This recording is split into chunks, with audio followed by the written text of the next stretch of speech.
Hello and good evening, everybody. Welcome to Bend, Oregon, in the campus of Summit High School, as tonight we bring you an OSAA On Point Community Credit Union second-round matchup in the Class 6A state playoffs, as tonight your Roseburg Indians visit the Summit Storm, with the winner moving on to the quarterfinals next week. These two teams have met once already this season. It was the season opener.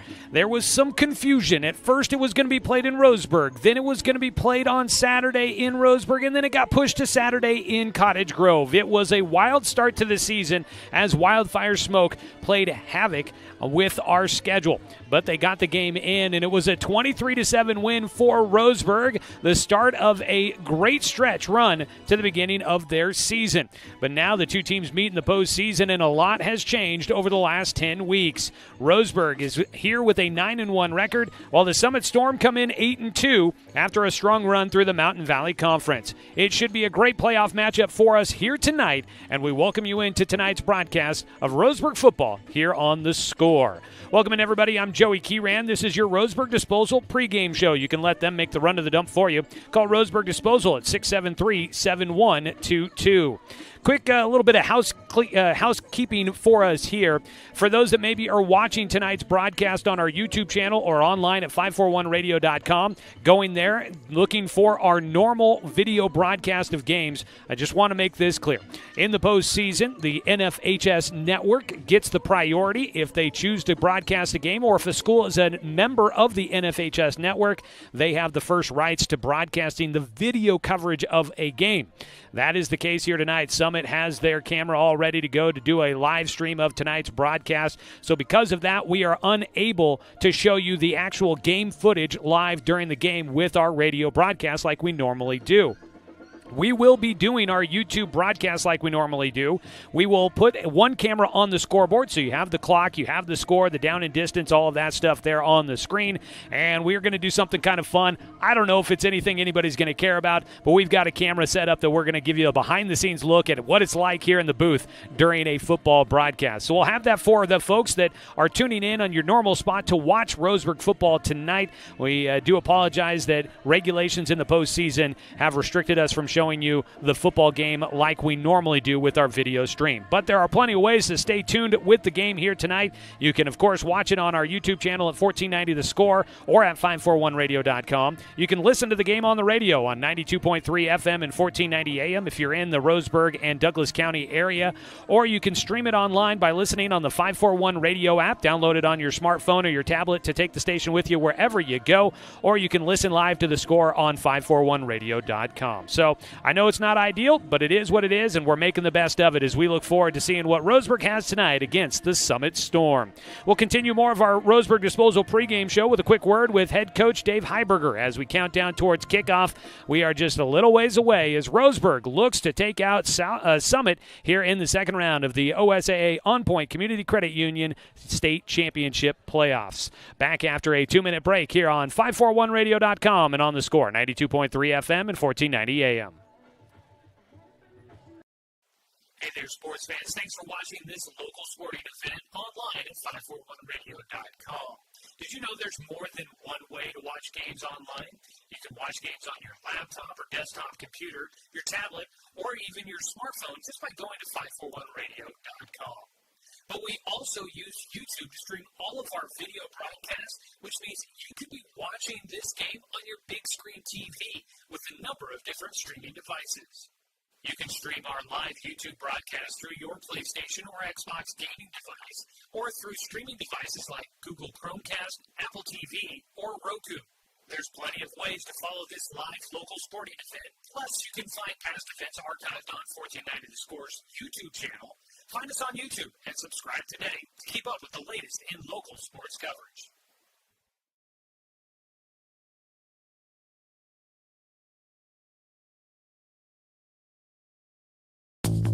Buy One, Get One is back at the Roseburg Jiffy Lube.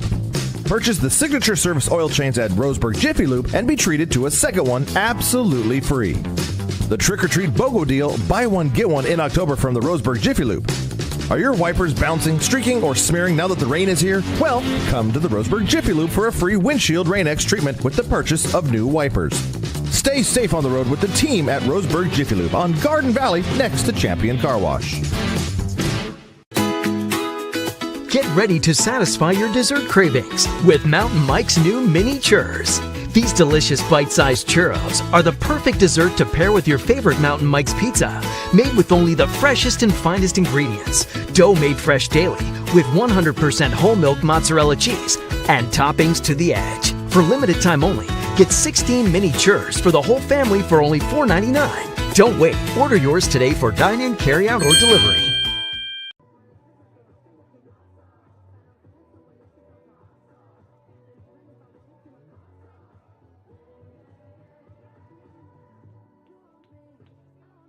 Back with more of our Roseburg Disposal pregame show. You can let them make the run to the dump for you. That's Roseburg Disposal, 673-7122. Roseburg football getting ready for a second-round matchup on the road in Bend on a brisk night here in the Central Oregon area. We get a chance to catch up with head coach Dave Heiberger. Coach, coming off of a first-round victory to get that first one in the postseason under your belt. I'm sure a great celebration in the locker room as you guys got a chance to celebrate something that hasn't been done at Roseburg for quite some time. Yeah, actually, I commented to the kids how relaxed they were after the win, and so it was shown that they're getting used to expecting to win, and with that, they expect to put in the work during the week to make that happen. Sounds like expectations that one wasn't enough. These guys have their sights set pretty high. How was the mood throughout practice this week? Focused again when you guys are getting a repeat opponent coming up this week?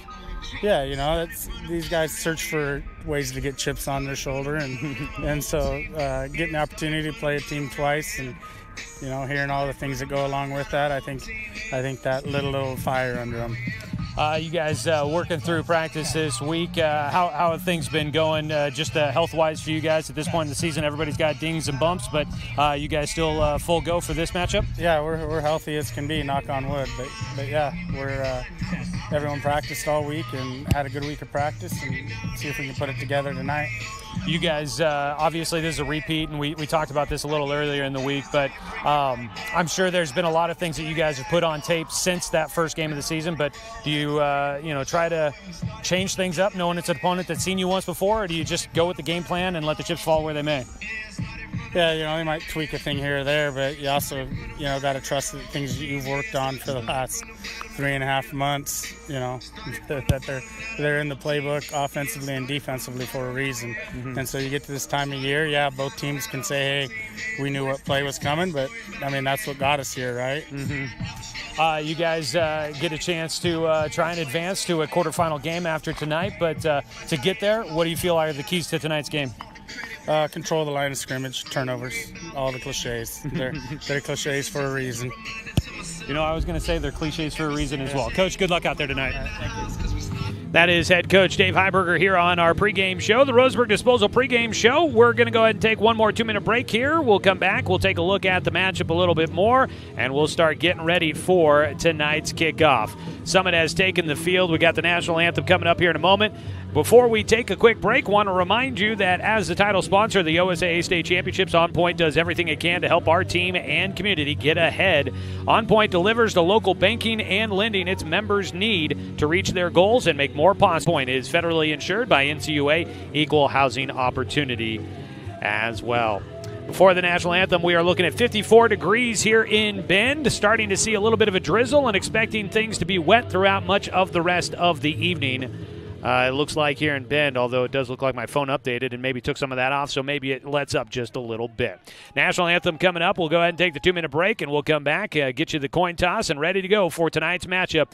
We have a audio-only broadcast. I know you got video on the screen now. We'll kind of take some of that off as we get ready to go for kickoff. Audio only tonight here on the stream as we bring you Roseburg and Summit in the second round of the OSA On Point Community Credit Union State Championship playoffs in the 6A classification. Back after this 2-minute break on 541radio.com and on the Score, 92.3 FM and 1490 AM.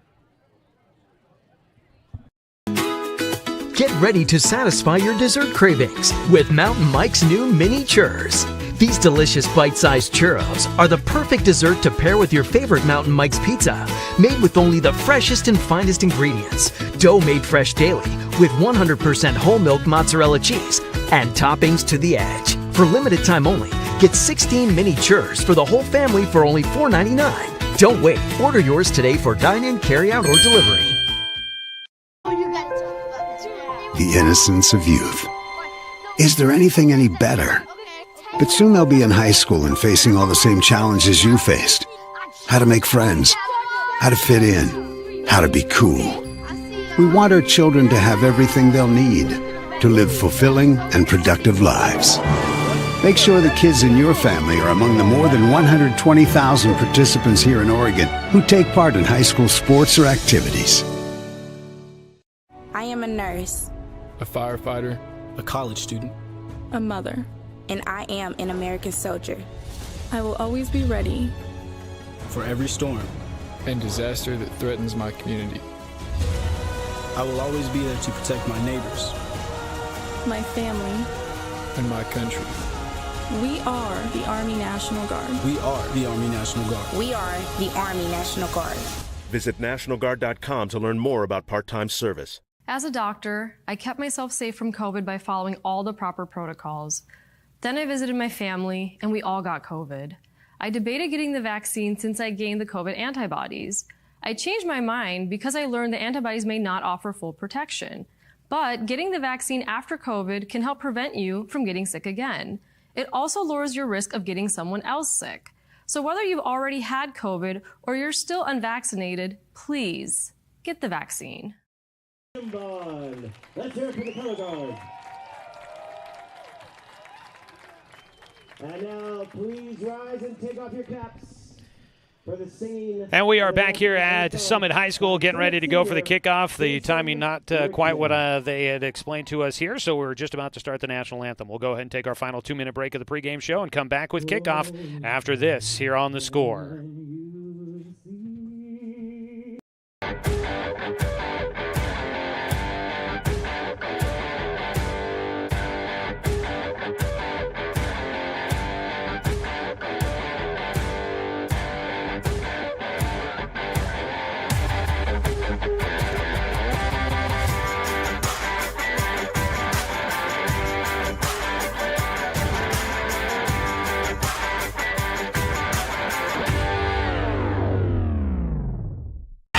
What rhymes with great? Participate. Where does greatness start? Here, in the classroom. On the stage. In the pool. On the field. Where will your greatness take you? To better grades. To more friends. Yeah! Be great. Participate!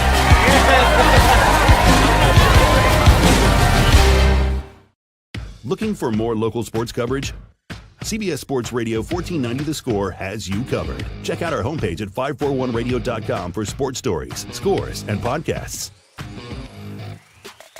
And follow us on social media. 1490 The Score is on Twitter, Facebook, and Instagram.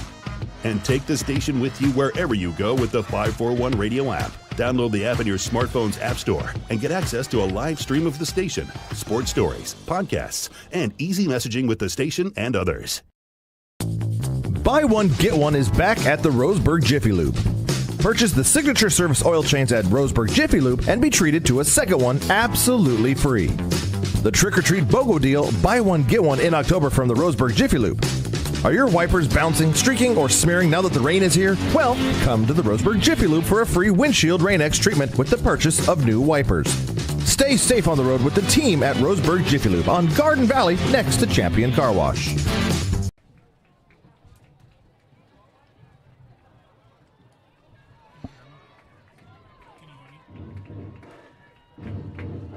Welcome back, everybody, here on the Roseburg Disposal pregame show. Actually wrapping things up, getting ready to go for kickoff. This will be our view here tonight for those of you watching us. Welcome into the booth. I promise I won't be staring at you all night, but we thought we'd give you a little behind the scenes view of what goes on in the radio booth here tonight, since we couldn't show you what's going on out there on the field. So we'll go ahead and bring you this. We'll bring you the audio. I'll go right back to my old school radio play-by-play days, which I don't feel like we've left too much, but since we got to describe everything, we'll get right into the details here coming up tonight. Should be a fun one here this evening as Roseburg takes on Summit tonight. Captains are making their way out to the midfield for the pregame coin toss here. Roseburg and Summit met earlier this season. Again, it was a 23-7 win in the season opener back on November 4th in that matchup. Summit scored first. They actually picked up a fumble recovery on the snap, just basically picked it off and went all the way. It was Jack Clemens, the Defensive Player of the Year in the Mountain Valley Conference. Jack Clemens picking it up, taken by reports 60 yards for the fumble recovery, returning it back to the score for Summit. That got them out to a 7-0 lead, but it was all Roseburg from there on. They would tie it on the next drive. It was Dominic Tatone on a touchdown run for the Indians that tied it up at 7-all in the first quarter. And then Caden Eckel would score his first career touchdown at the varsity level midway through the second quarter that gave Roseburg the lead for good. Roseburg outgained Summit 381-204 in that game. Roseburg did have with a one fumble. Summit had an interception thrown and a fumble. Roseburg dominated the time of possession 31-32. But for the first round matchup for these two teams, the Roseburg Indians winning 42-17 against Tigard in the first round last week at home. Roseburg doing pretty well, jumping out to a 35-3 lead at the end of the first half. Tigard did win the second half, outscoring Roseburg 14-7, but Roseburg did not let them get any closer than 18 points. For Summit, they ended up winning 21-0 against South Medford last week here at home. Summit scored twice on their first two drives of the first half, but then didn't score again until a fourth quarter blocked punt return for a touchdown that gave them the 21-0 win over South Medford. Roseburg's going to start receiving the football here tonight as Roseburg will be moving left to right on your radio dial. Roseburg wearing their road whites, numbers on the front and the back in black, outlined in the thin orange stripe, black helmets, orange face masks with the orange feather on the side of the helmets for Roseburg. On the other side, it's black tops with silver numbers on the back, gray pants on the bottom there for Summit. They've got the silver tops, the silver helmets, I should say, with their lightning stripe down the sides, kind of like Roseburg's feather. Summit will be kicking off right to left on your radio dial. They've got their big-time kicker, Soren McKee, that will kick this one away. The right-footed senior will set up to kick it off from the 40. Deep to return for Roseburg. Landon Duper and Logan Klopfenstein back with their toes on the 3-yard line as we get ready to go here tonight. 12 minutes on the board, and this OSAA On Point Community Credit Union playoff matchup is underway. It goes right to the goal line. Landon Duper with it. Shimmy shake at the 10, tries to cut it to the near side, and gets taken down at the hash mark at the 15. And Roseburg will start, looks like at their own 16-yard line, with the football in hand. And that'll bring out the offense for the Indians, averaging 410 yards a game, 283 on the ground, 127 through the air, led by quarterback Colton Marsters, the Southwest Conference Offensive Player of the Year and first-team all-conference quarterback. The senior leads them out. He is rushed for 1,258 yards and thrown for 1,219. He is combined for 31 touchdowns in the air and on the ground as he gets ready to start things off for Roseburg. They'll set up on the right hash mark in shotgun pistol formation with Caden Eckel, the sophomore running back, behind him. Move Klopfenstein in motion, turn and hand it off. Eckel running right side over the tackle, and he'll get out to, they'll spot him at the 20-yard line. So the first run of the ball game will net 4 yards for Caden Eckel. The sophomore comes in with 1,080 yards on the ground, 14 touchdowns this season in his first year at the varsity level. The offensive line, Hayden Snyder, Tiger Black, James Coleman, Daniel Thomas, Silas Kincaid, all of them earning all-conference honors this year. Kyler Mills out there from time to time as a part of the six-man rotation. They go on the in around. It's Dominic Tatone, gets the edge, cuts up field, doesn't really make an aggressive attack, but didn't need to. He had enough blockers out there that helped him get out past the first down sticks. They take it all the way out to the 30-yard line, and it's a pickup of 10 on the ground for Dominic Tatone, the senior.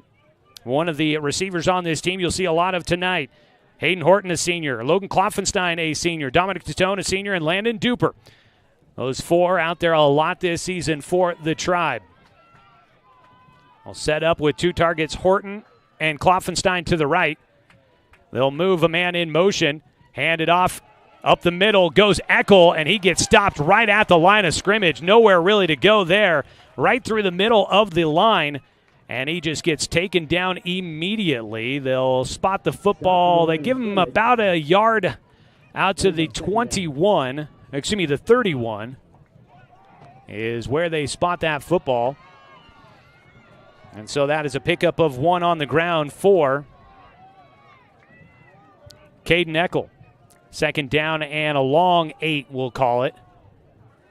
Trips to the left side, wide side of the formation. They move Eckel out of the pistol into the offset to the left of Marsters. Quick pass out into the flats, caught by Kloffenstein. He'll weave his way upfield, takes on contact, bullies his way forward.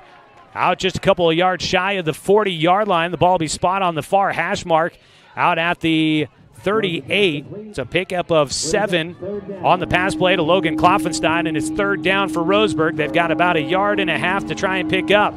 They'll go to the line quick as the home stands in front of us start to get a little loud.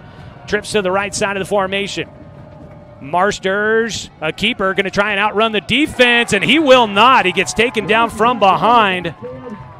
Coming up to help make the stop for the defense, Spencer Elliott, the junior on the defensive line, tracking down Colton Marsters from behind, takes him down back to the 36-yard line, and Roseburg will lose 2 on the tackle for loss.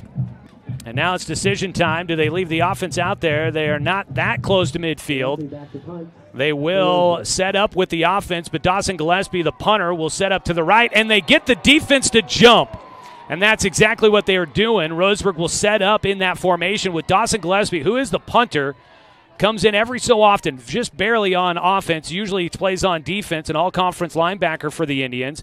But he comes out there. They could have shifted into their punt formation, but they were set up in the offensive formation, and the hard count by Colton Marsters gets the penalty on Summit.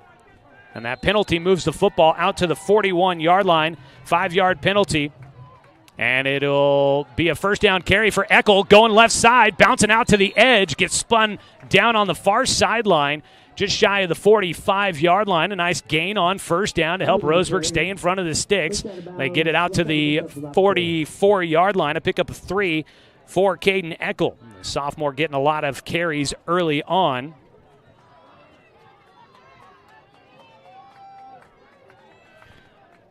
Second down. 6 yards to go. Quick pass out to Landon Duper on the far side. Got hit immediately. This Summit defense has been pretty good this year. They have averaged giving up only 9.7 points a game. Summit has held teams to a TD or less in their last 3 games and 7 of 10 games so far this year. Pretty stout defense for Summit.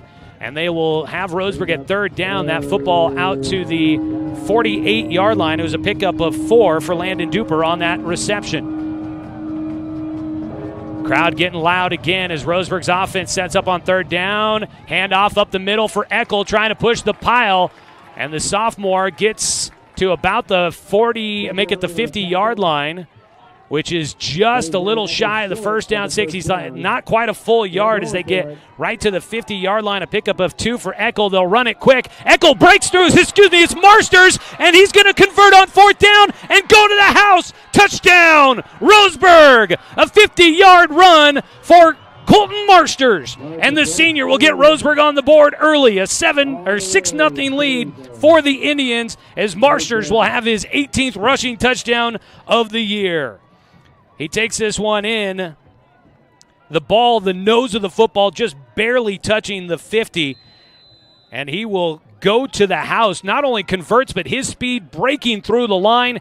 Everybody playing close to the line to try and stop it on fourth down. And once he got to the second level, it was gone. The PAT, though, is blocked. It's Jackson Bartlett, the PAT kicker, has that one blocked. And Roseburg will stay on top 6-0. We'll go ahead and take a quick break as we have Roseburg leading 6-0 with 7:36 to go in the first quarter here on 541radio.com and on the Score, 92.3 FM and 1490 AM. Get ready to satisfy your dessert cravings with Mountain Mike's new mini churros. These delicious bite-sized churros are the perfect dessert to pair with your favorite Mountain Mike's pizza, made with only the freshest and finest ingredients, dough made fresh daily with 100% whole milk mozzarella cheese, and toppings to the edge. For limited time only, get 16 mini churros for the whole family for only $4.99. Don't wait. Order yours today for dine-in, carry-out, or delivery.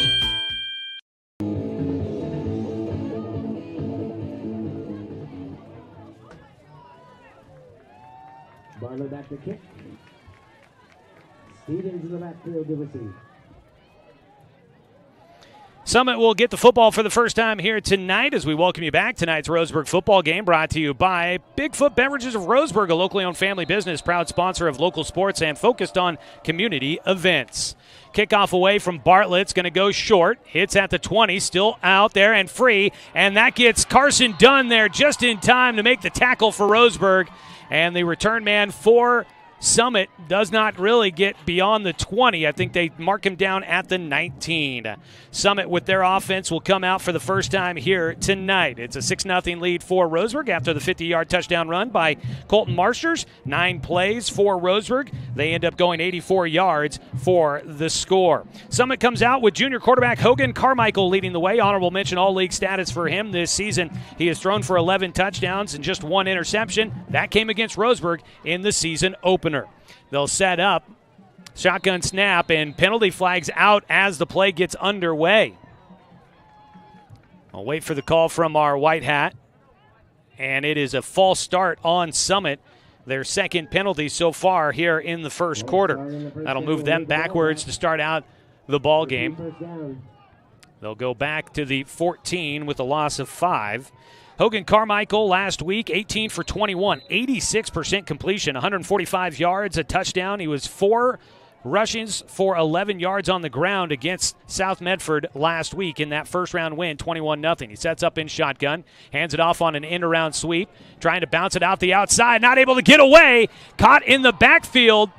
Coming up to make the stop, it's Logan Klopfenstein on Sam Stevens. The sophomore runner was trying to stretch it in an end-around motion, gets tackled for loss back to the 10-yard line. It's Logan Klopfenstein coming up to make the stop. A 4-yard loss on the first down play. Sam Stevens has taken over at the running back position. Ryan Powell started at running back in the season opener against Roseburg, but he has not necessarily been back there as much. Sam Stevens has gotten more of the carries here in the last couple of weeks. We'll run through the rest of the starting offense for the Storm. Looking to pass. Looking to his left side. Going to go on a quick pass. Has a man wide open. There's nobody around him. It's a foot race. Lucas Steffen, the tight end, will not be caught. Touchdown, Summit. It's a 90-yard touchdown pass to the tight end. His 3rd touchdown catch of the season. Hogan Carmichael finds him wide open behind the defense, and it has the home stands shaken. 90 yards, and they are PAT away from taking the lead in this one as Soren McKee, the 5-star kicker, will get a chance to try and put it through the uprights. Quick response there, just 2 plays by Summit, and they have almost tied this one up.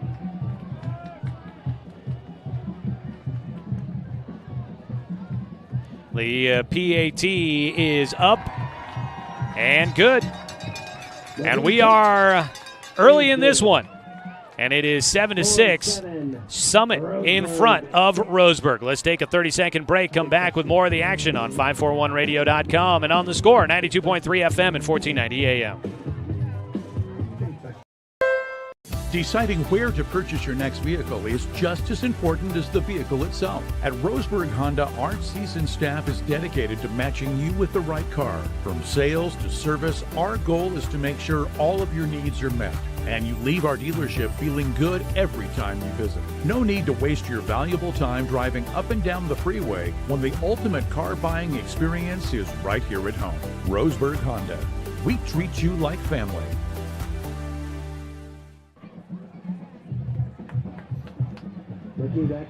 Back here with 6:32 to go in the first quarter, 7-6. Summit in front as they answer Roseburg's opening drive for a score with a big 90-yard touchdown pass. Let's go ahead and pause 10 seconds for station identification. This is Roseburg football on 541radio.com and on the score, 92.3 FM and 1490 AM.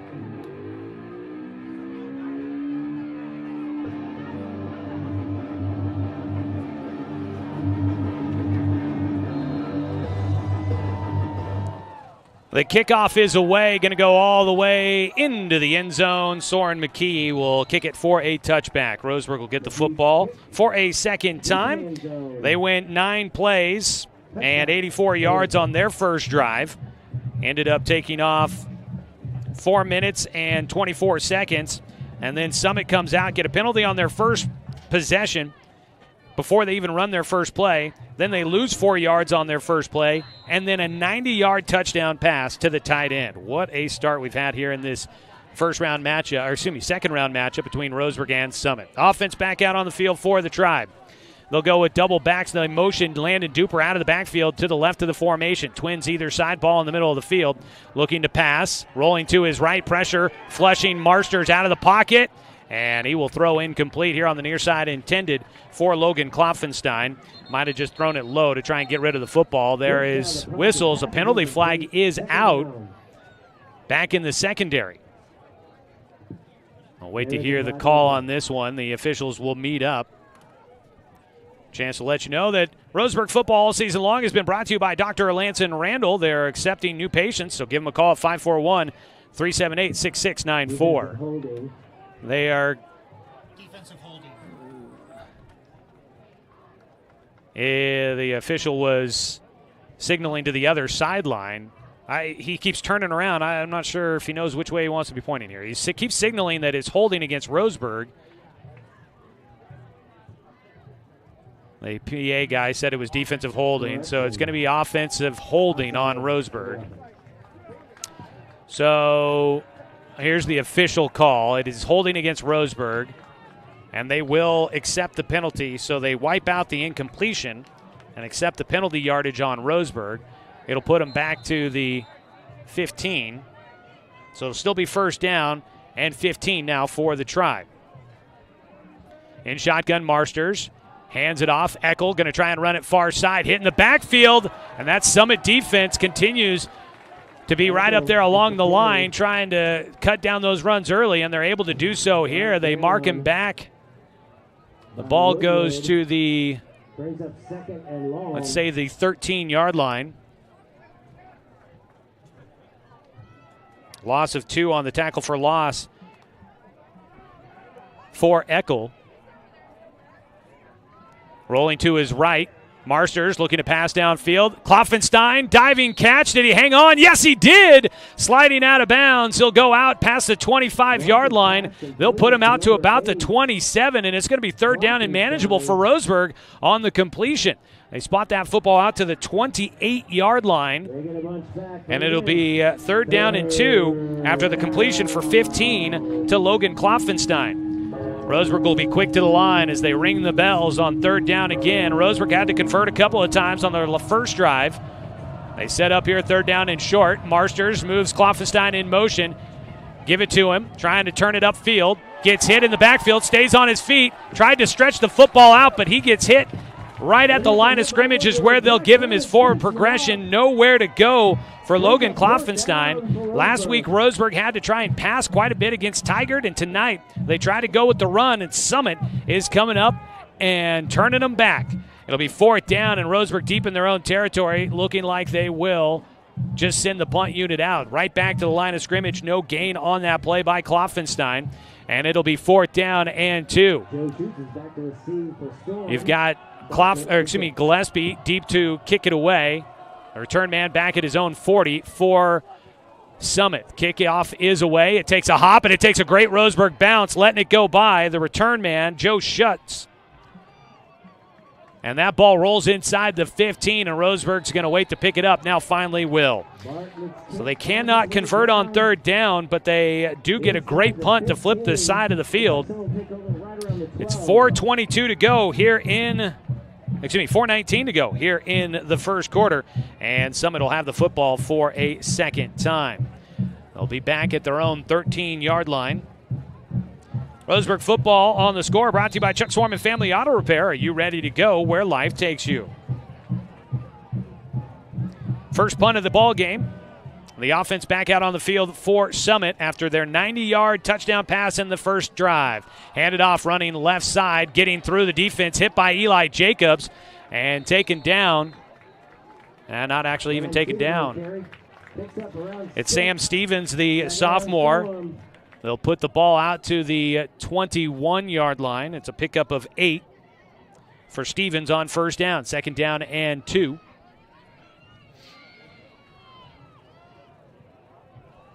Out of the break in the huddle. They'll come up to the line. Tight end to the left of the formation. Under center will go Carmichael. Turns, hands it off, running left side. Nowhere to go this time. Hit behind the line of scrimmage, and whistles will stop the play as Sam Stevens. Roseburg blowing up the blockers in front. I don't know if anybody truly really got Stevens wrapped up all that much, but he had everybody in front of him pushing him backwards, nowhere to go, and they'll spot him back at the 19-yard line, a loss of 2 for Roseburg's defense. They come up and make the play there, and now 3rd down and about 4 to go for Summit. Roseburg looking to try and make a stop and get the ball back in their hands. If they can force them to punt here, deep in their own territory, just at their own 19 for Summit. Clock ticking with 3:05 to go. Summit leading 7-6. Looking to pass, quick slant route over the middle. It's caught, and now the tight end trying to break free again. He'll take contact just beyond the 40, moving the chains. It's Lucas Steffen. Coming into tonight, he had 7 catches for just 146 yards. He's already gotten 2 catches for big yardage. He's out to the 44 on the pass play, and that will be good for a 25-yard completion. It's already over 100 yards receiving tonight for Lucas Steffen. He gets it out to the 44 for 1st down and 10 for the Storm. In shotgun, Carmichael. Back behind him. Fake the handoff, looking to pass near side. Goes on the in route. It's caught, and moving downfield, Eli Jacobs with the catch, with the tackle on Charlie Ozelin. And Ozelin moves it into Roseburg territory. They'll spot him out at the 34-yard line. And that is a pickup of 22 through the air for another 1st down. Passes of 25, now 22 for Carmichael. This time connects with Ozelin. And moves the chains once again into Roseburg territory. Ball in the middle of the field at the 33-yard line. Under center goes Carmichael. Yells back to the back behind him. That is Stevens. 2 targets to the far side, 1 to the near. Handed off. Stevens hitting the backfield, slips away from it, and inside the 25, he falls forward. So they spot him down as Powell on the carry. So they mix it up within the backfield. Senior Ryan Powell getting the carry. Takes him down to the 18-yard line. The 28-yard line. That was a pickup of 6 on the carry by Powell. Powell stays in the backfield and movement up front, and it's against Roseburg. So the 5-yard penalty should move the chains here and give a fresh set of downs for Summit. And the Storm seem to be gaining plenty of momentum here in the first quarter, down to 1:20 to play in the first opening period of tonight's ball game. 7-6 our score. Clock ticking after the penalty. 1:10 and counting. The ball spotted down at the 23-yard line.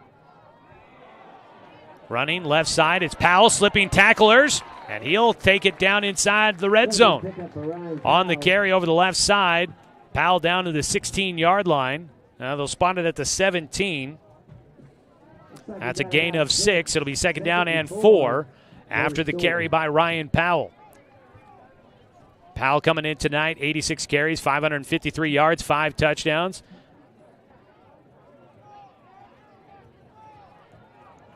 Second down and 4. Summit has been doing a nice job of playing in front of the sticks. Powell in the backfield. They'll toss it to him, running left side, trying to stretch it to the sideline. A stiff arm got him free. Might be enough for the 1st down. They'll mark him out of bounds inside the 15. I'm going to say maybe right at the 15-yard line. It's going to be 3rd down, so spot him right at the 14 as they'll give him 3 yards. They needed 4. They give him 3. 3rd down and 1. Summit has a great kicker in Soren McKee. Also, here deep in Roseburg territory, they could be 4-down territory for him. They try to convert, though, on 3rd down. Spread out Ethan Carlson wide all alone to the far side of the field on the near side. 1 target as well. Roseburg trying to show blitz, and Braden Steinacre came up showing he tried to stay on side, never went across into enemy territory, but he gets into the neutral zone, and he'll get called. Roseburg trying to be aggressive, but another penalty on the defense for jumping offside. A Roseburg penalty. It'll give another first down to the Storm as the ball goes down to the 9-yard line. Pickup of 5 on the penalty, moves the chains, and it's first and goal for the Storm. Carmichael will lead him up, the junior quarterback under center. To the right, Lucas Steffen in a fullback position, just offset to the right. Powell, the deep man. They will pitch it to him, running left side, gets to the 5, spins down on the near sideline. He is about 5 yards deep by the time he's getting contact. The blockers out in front for Summit have been doing a nice job leading the way. And we will end the first quarter. Our score, 7-6. We'll come back with second and goal from the 5-yard line for Summit. Take a quick 60-second break. This is the OSAA On Point Community Credit Union State Championship second-round matchup between Roseburg and Summit. The Storm leads 7-6 after 1 on 541radio.com and on the score, 92.3 FM and 1490 AM.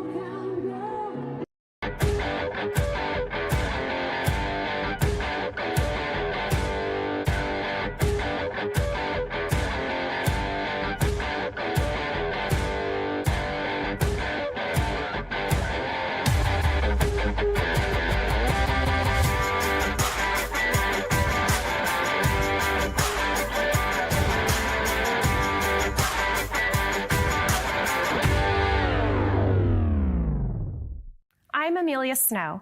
I work in the intensive care unit at Mercy Medical Center in Roseburg. I have seen the terrible damage COVID has done to my patients and their families.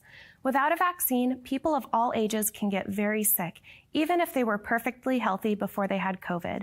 The COVID vaccine is safe and effective and will reduce your risk of getting so sick you wind up at Mercy Medical. Get vaccinated, and I won't have to see you in the ICU.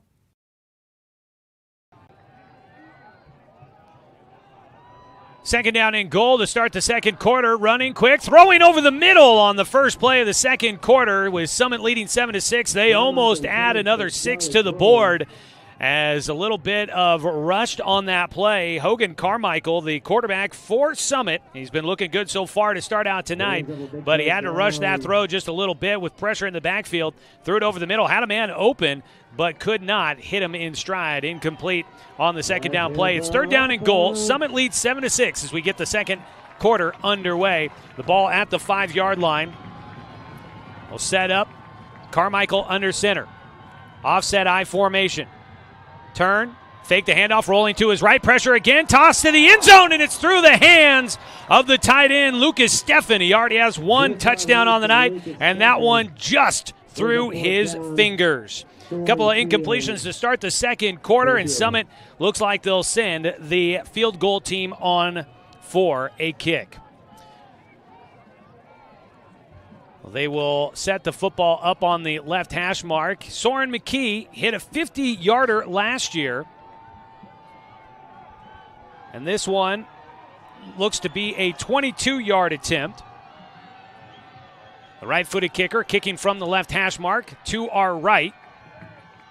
The snap is down, the kick is away, and it's good.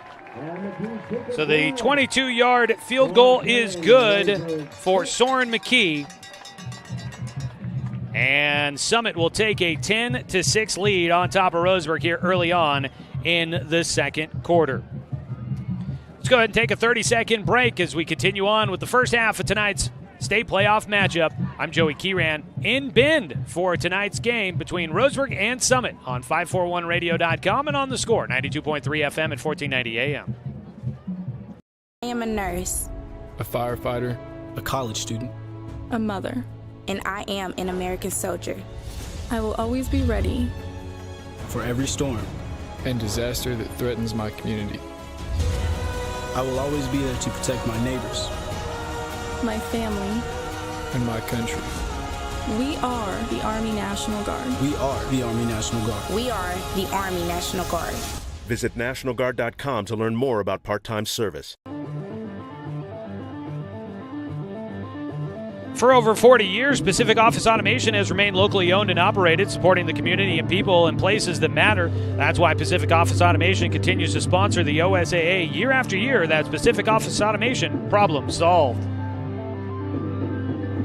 It's 10-6 your score.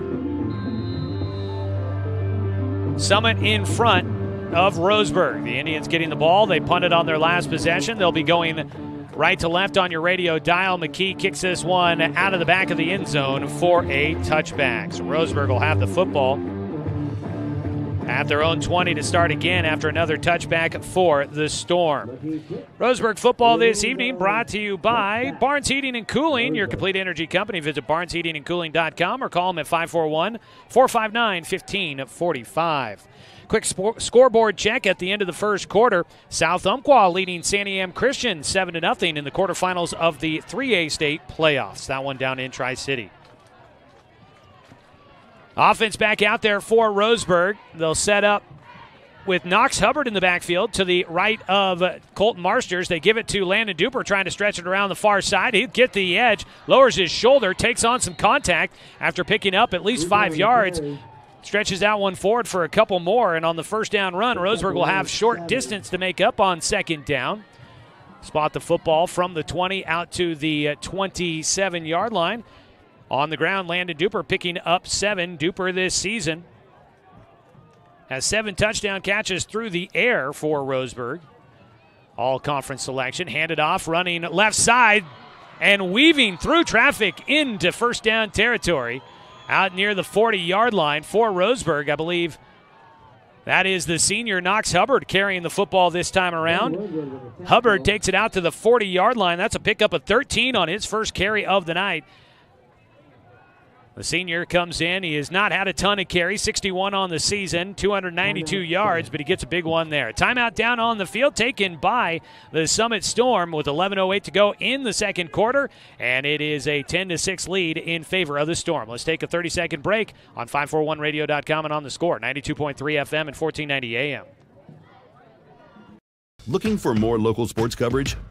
CBS Sports Radio 1490 The Score has you covered. Check out our homepage at 541radio.com for sports stories, scores, and podcasts. And follow us on social media. 1490 The Score is on Twitter, Facebook, and Instagram. And take the station with you wherever you go with the 541 Radio app. Download the app in your smartphone's app store and get access to a live stream of the station, sports stories, podcasts, and easy messaging with the station and others.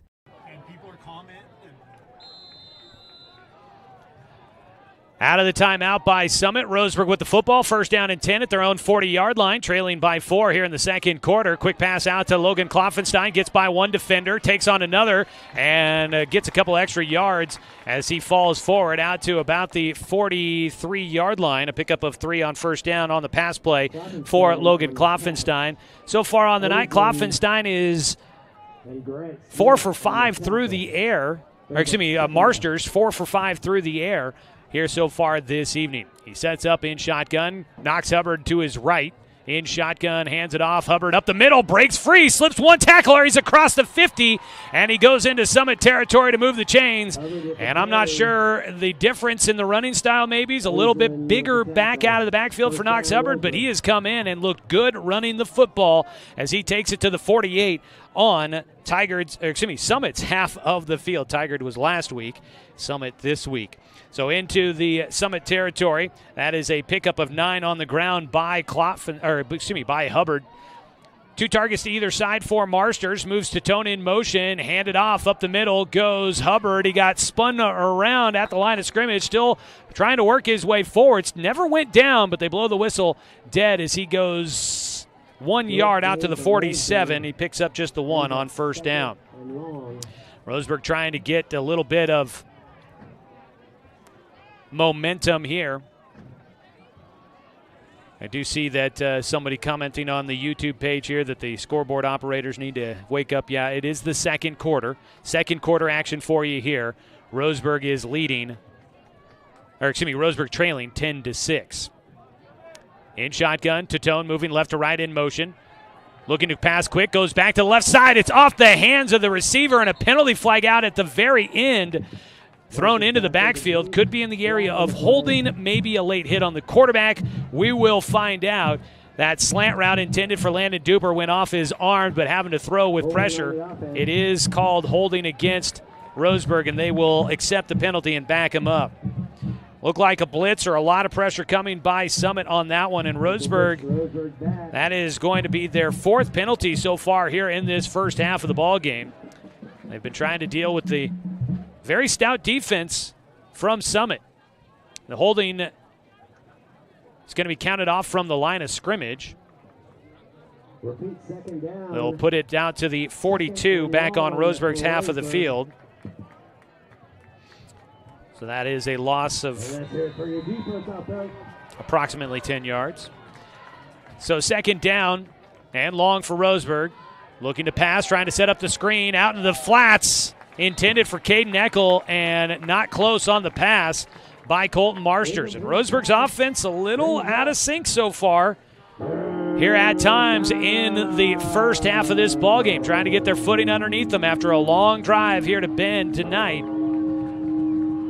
Facing a tough defense from the Storm, and the home crowd getting into it here on third down. It is third down and long. Roseburg back at the 42. They've got to get it to the 38 on the other side. So it's third down and 20. Eckel in there to the right of Marsters in shotgun. Trips to the right side. They'll go on a delayed handoff to Eckel, trying to sprint it to the near side. Bounces it out, hit, and he will lose, I think, a yard or get right back to the line of scrimmage is where they'll put him down. So the delayed handoff doesn't work for Roseburg. They don't go anywhere, and it'll be fourth down and 20. The punt team back on, and the offense has stalled out a bit for the Tribe, but penalties continue to hurt Roseburg so far here tonight. Should be noted that safety Ben Woodward, a senior, on the sideline with his arm in a sling, the right sling for the senior safety. He was honorable mention all-league selection for Summit, but he's in a sling on the sideline. Boot away from Gillespie. It bounces, and the return man once again will let it go. He had plenty of time to get to that football, but apparently did not want to catch it, and the ball will go down inside the 15. So once again, Gillespie, who did not get did not get any sort of all-league honors this year as a punter. He was a second-teamer last year. But this year, when they pretty much honored every single punter in the league, Dawson Gillespie didn't get an award this year. He was pretty good, though, and he's done all right tonight, flipping the field for Roseburg. 8:27 to go. Summit with the football. Start out with their own 13-yard line. 10-6 your score. Handed off up the middle. Running hard. Sam Stevens cut down just across the 15. Sam Stevens will get it out to the 16-yard line, picking up about 3 on that carry. It'll be second down and 7 for the Storm as they lead by 4. Last drive they had ended up settling for a 22-yard field goal. Started at their own 13 and got all the way down to the 5-yard line before settling for the field goal. Looking to pass, quick side, go out into the flats, caught.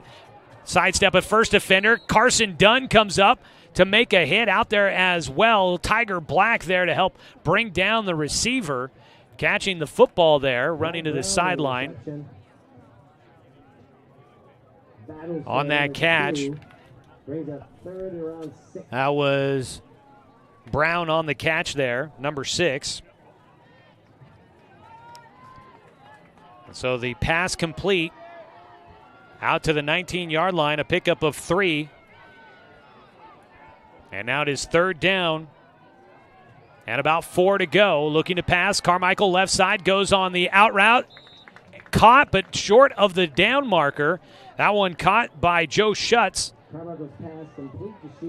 Shoots, takes it out to about the 22, but he's short by about a half yard or maybe a full yard. So he takes it to the 22. Pickup of 3. It's fourth down and 1, and the punt team does come out for the Storm. Soren McKee, a 4.5-star punter. Didn't know that they rated punters, but in a rating out there somewhere, he was rated a 4.5-star punter. Also plays on the soccer team for the Summit Storm. He'll get a kick away. Nice boot, high kick. Waving for a fair catch, diving attempt. Good concentration on the play by Carson Dunn. And he'll set up Roseburg. Pretty good field position as they have it at their own 43-yard line. So Roseburg's defense will hold for the first time tonight. It's still a 10-6 lead for Summit. 6:32 to go so far here in the first half, and Roseburg trying to get some points before the break. Summit will get the ball to start the second half. Tonight's ball game brought to you by B&D Meats. Whether it's for one or for many, B&D Meats in Winston has you covered.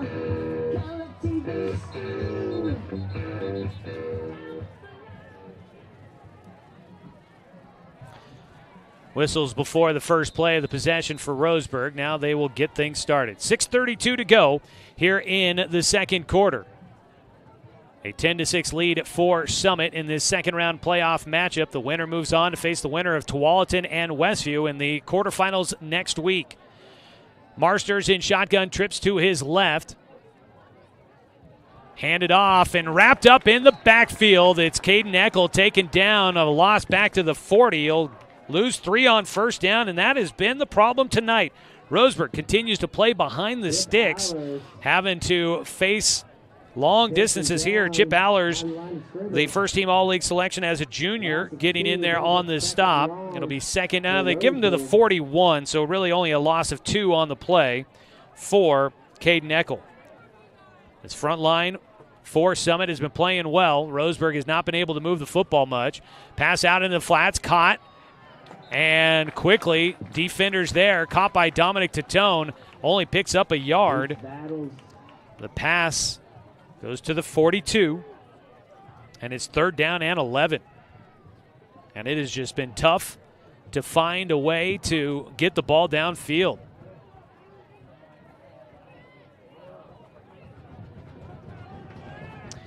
So here we go, third down and 11. Once again, Roseburg finds themselves in a long conversion attempt, and a timeout going to be taken down on the field by Roseburg, their first of the first half. They'll have 2 remaining. Third down and 11 when we come back after a quick 30-second break. This is Roseburg football on 541radio.com and on the Score, 92.3 FM and 1490 AM.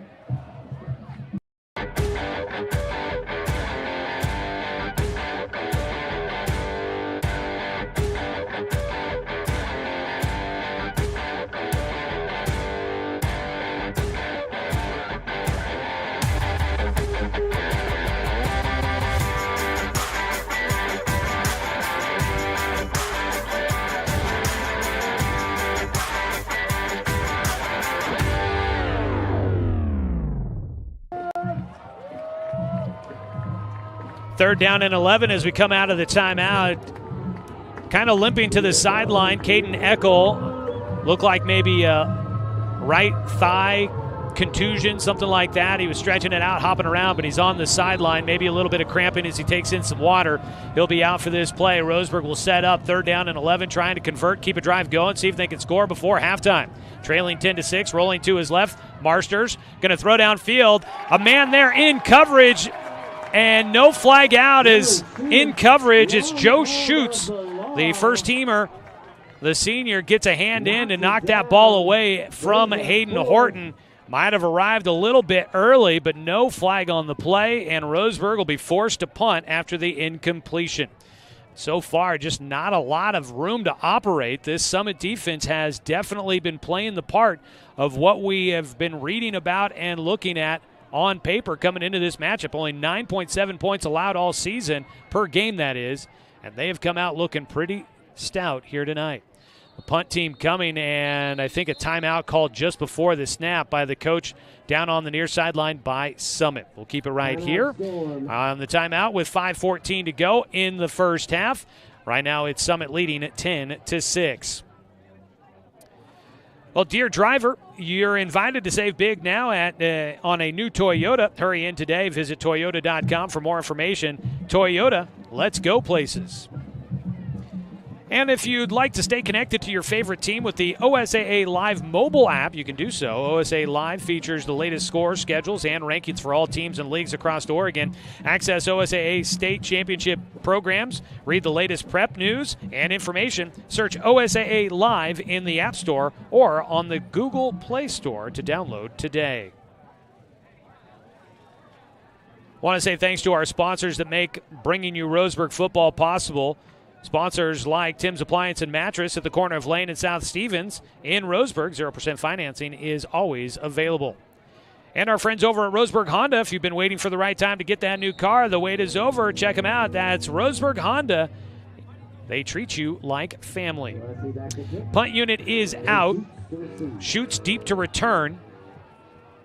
Gillespie standing just about the 20. His rugby-style kick away. Gets a nice boot behind that one. Shoots, waiting for it. Will take it at about the 17. Goes up the field and taken down just across the 20. Not a big return on his first return of the night. So the punt by Roseburg gives the ball back to Summit with 5:03 to go here in the first half. Summit will have some of their best field position in their last couple of drives. They'll start with the football out at their own 23-yard line.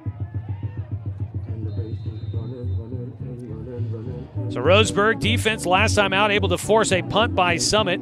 That was the first time they'd held them off the scoreboard on a drive. Fourth drive of the night for the Storm. They'll set up.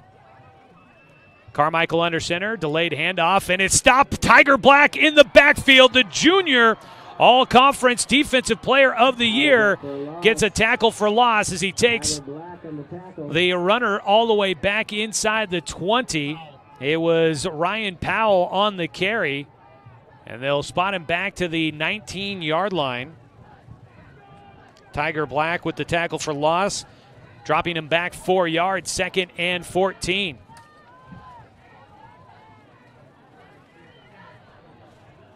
Under center, Carmichael again with the deep back and the offset eye with the fullback there. They will run it that direction to the right side and knock down again. It's Tiger Black, the junior, coming up big. All-conference player last year as a sophomore. This year as a junior wins Defensive Player of the Year, and he makes a couple of big tackles on the first 2 plays of this drive, stopping Ryan Powell for a short gain back to the 20. Picks up 1, and it is third down. It'll be third down and 13 for the Storm. Back into shotgun goes Carmichael.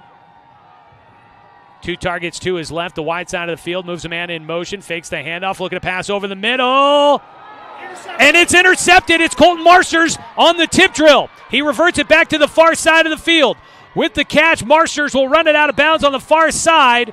And Roseburg with the takeaway. No flag on the play. I could have seen one where the Summit fans might have been calling for it. It looked like Kloffenstein maybe got there a hair early, but that ball tipped into the air, and Marsters is there for the pick.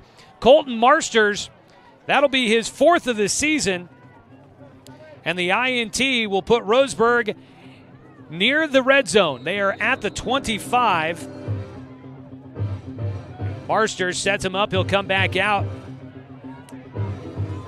The ball going to the 26 is where we'll put it. Summit half of the field with 3:33. Roseburg with the football, trying to get on the board and maybe get a lead back in their favor. They led 6-0, gave up a touchdown to Summit, and then a field goal. As a penalty is going to come out. It looks like a delay of game on Roseburg, and boy, there's been one thing so far that has been hampering the Roseburg. It has been the penalties. Had great field position to start. Now they're going to lose the yardage back to the 31 on the 5-yard penalty. Colton Marsters. So far, 6 of 9 through the air, just 31 yards. There's just not been a lot of room to run against this very tough Summit defense. They move Duper in motion. Give it to him. Looking to pass. Has time. Has a man wide open. It's caught by Kloffenstein. Took a big hit right in the lower back. And he springs right up. Tough guy out there on the field. Logan Kloffenstein makes the catch. The ball goes down to the 16-yard line That is a pickup of 15, and they will move the chains. It was right at the marker. So down to the 16 on the pass play. It's Landon Duper to Logan Kloffenstein for the first down. Roseburg inside the red zone, handed off. Knox Hubbard right side, down to the 10, stretching to the 5, and it might just be first and goal for Roseburg. They take it down to the 6-yard line, and that is right at the marker as well. Knox Hubbard with the carry, and now a man down on the field for Summit. And it will be first and goal for Roseburg as an injured player down on the field for Summit. Let's go ahead and get a 30-second timeout in as we wait for the injured player to be attended to. This is Roseburg football down to the goal line for the Indians when we come back on 541radio.com and on the Score, 92.3 FM and 1490 AM. Deciding where to purchase your next vehicle is just as important as the vehicle itself. At Roseburg Honda, our seasoned staff is dedicated to matching you with the right car. From sales to service, our goal is to make sure all of your needs are met, and you leave our dealership feeling good every time you visit. No need to waste your valuable time driving up and down the freeway when the ultimate car buying experience is right here at home. Roseburg Honda. We treat you like family.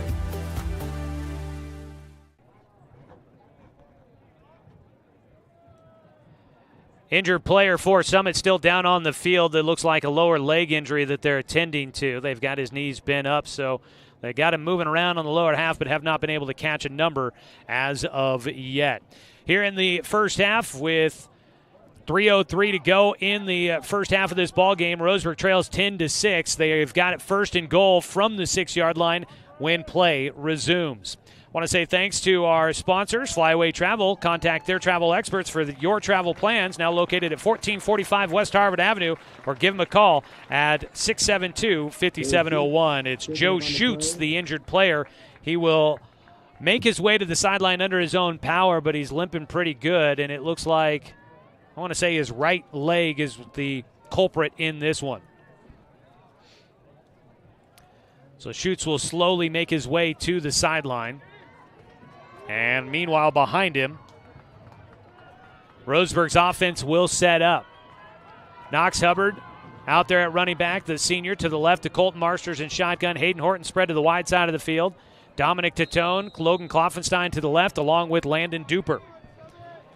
First and goal, Roseburg trailing by 4, trying to regain the lead here in the first half. Rolling to his left, Marsters, pressure in the backfield. He reverts to the other side, gets the help with the block, tucks it in, and takes contact down inside the 5. Things were not there for him. Rolling to his left, the pressure from the defensive line from Summit got in the backfield quickly. He uses his speed to revert to the other side of the field. Got a nice block from one of his receivers out there. I think that would have been Horton out there helping out, and that helped spring him free for a couple of yardage. They take it down to the 2-yard line on that carry, a 4-yard gain by Marsters. Hubbard to the left as Roseburg checks the wristbands. They set up. They'll move into the pistol. Hubbard goes 2 yards behind Marsters. Turn, handed off. Confusion in the backfield and taken down for a loss. The blitzing linebacker, Jack Clemens, is right there to fill the gap and nowhere to go for Roseburg. They lose yardage back to the 6-yard line. A loss of 4 for Knox Hubbard. And so it'll be 3rd down and goal for Roseburg from the 6. They go back to the pistol. Tatone and Duper to the left. Kloffenstein, Horton to the right. They move Tatone in motion left to right. Hand it off. No, they go with the option. It's a keeper, Marsters, and he's not going to get away. Taken down at the line of scrimmage, and he will not pick up any yardage on 3rd down and goal, and Roseburg goes to 4th and goal, and now decision time. Only one made field goal so far this season for Roseburg, and Jackson Bartlett, it came from 30 yards out. He had a 25-yard field goal against Sheldon blocked that would have been the game winner, but the football at the 6-yard line after the run, and they'll set up on the right hash mark for Jackson Bartlett for a field goal attempt. Now, Roseburg's got to be careful here. They've been taking a little bit of time to get this set up. The football back at the 13, a 23-yard attempt, and a timeout going to be taken by the Tribe. Timeout Storm. It looks like actually spotted at the 12. Oh, excuse me, not the 12, but the. Oh, it's back at the 6. So, yeah, they're back at the 13 to kick it from there. So, a 23-yard attempt coming up for Roseburg if they stick with the field goal. Well, first half action here. Roseburg has been held in check so far here in the first half. I mean, a 50-yard touchdown run by Marsters is the big play so far, but other than that, Knox Hubbard 29 yards rushing. Caden Eckel just 4 through the air, 31 yards total for Logan for Colton Marsters through the air. He has connected with Kloffenstein 4 times on the night. But Roseburg, their offense has been held in check. Field goal attempt for the right-footed kicker, Jackson Bartlett. The holder is Dominic Tatone. The kick, no good. And so Roseburg on a 23-yard field goal attempt is no good. And the Summit Storm will hold after the interception takeaway. So the Summit Storm will get the ball back. It'll be interesting to see what kind of adjustments Roseburg tries to make at halftime with their offense. They have just not been able to get any sort of momentum going. After the kick from inside the 20, they'll bring it back out to the 20-yard line for Summit. The Storm leading 10-6 in the first half so far. A chance to try and score and then double up because they get the football to start the second half. They'll go under center with Carmichael. Move a man in motion from right to left. Hand it off. Stutter step, juke back to his left up the middle, and nowhere to go for the runner. This has turned into a defensive battle here. Running the football was Stevens up the middle. Really nowhere to go. Goes right back to the line of scrimmage, so no gain on first down. Looking to pass quick. Pressure. Dump it out into the flats to Stevens, and it's off the hands of the sophomore. A lot of time in the backfield for Carmichael, but he couldn't find anybody open. Got some happy feet. Tried to dump it out to his safety route, the running back out of the backfield, and right off the fingertips for Sam Stevens. And the incomplete pass stops the clock with 54 seconds to go. It's 3rd down and 10, and if Summit tries to pass here and they don't convert and don't complete it, clock could be stopped, and Roseburg could possibly get the ball back one more time before the first half comes to a close. Got to get a stop here on 3rd down, though. 3rd and 10 from the 20 for Summit. Under center goes Carmichael. Turn, hands it off. Up the middle goes Stevens. He's going to get the first down by a yard or two. Out to the 31.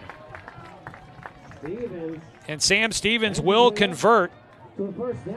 Gets it out to the 31, a pickup of 11, and now things change. Looking to go quick is Summit. They dump it out into the flat. Stevens a catch this time, and he'll sprint to the sideline to stop the clock with 40 seconds to go. The pass play takes him out at the 35-yard line, a pickup of 4 on the reception for Sam Stevens, a sophomore.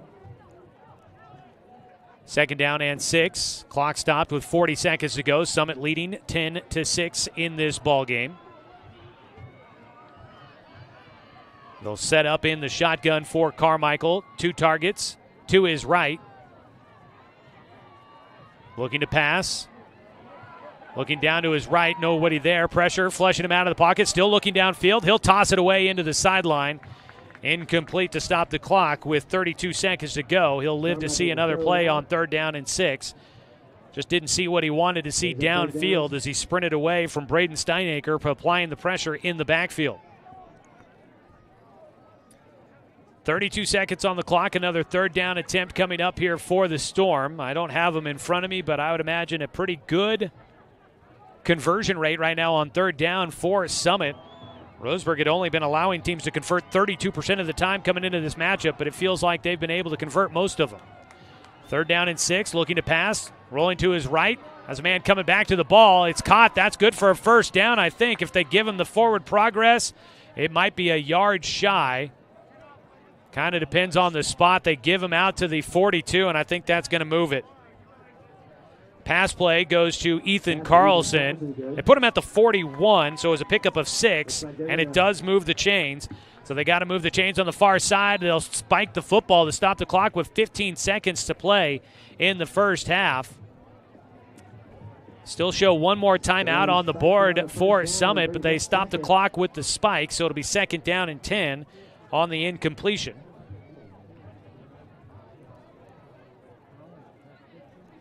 They've got the ball at their own 41-yard line, right hash mark. A 90-yard touchdown pass, the only touchdown so far of the game for Summit on their first drive. Second play of the game. They've also kicked a field goal. They lead 10-6.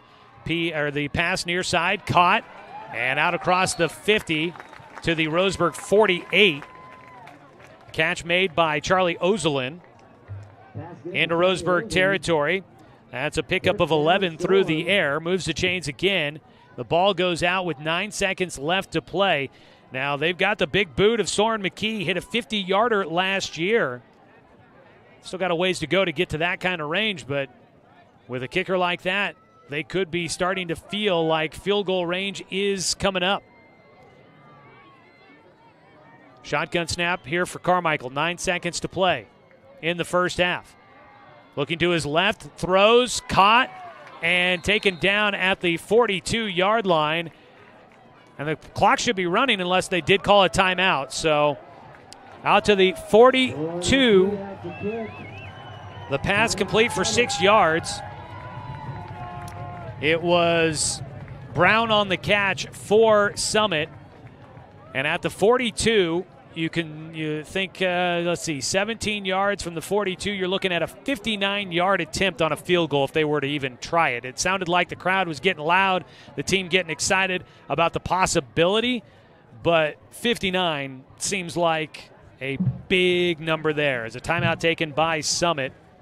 Should note here injury updates for Summit. We told you earlier that senior Ben Woodward was in a sling with his right arm, out injured tonight, and Joe Schutz is on the trainer's table and seems to be getting consoled by teammates as well as maybe parents down there for Summit. So Schutz, the senior second-team All-Leaguer, came in with a touchdown and 234 yards receiving on offense. He looks like he could be done. They are kicking this ball from the 49-yard line, so it's a 59-yard attempt for Soren McKee with 3 seconds to go in the first half. Low snap, placement down, the kick is away, but that does not have the distance. It'll go into the end zone, and they will not allow Roseburg to return it. There are triple zeros on the clock, but a flag on the play. Is Roseburg going to get called for roughing the kicker? Looks like it might be roughing the kicker. It is going to be roughing the kicker.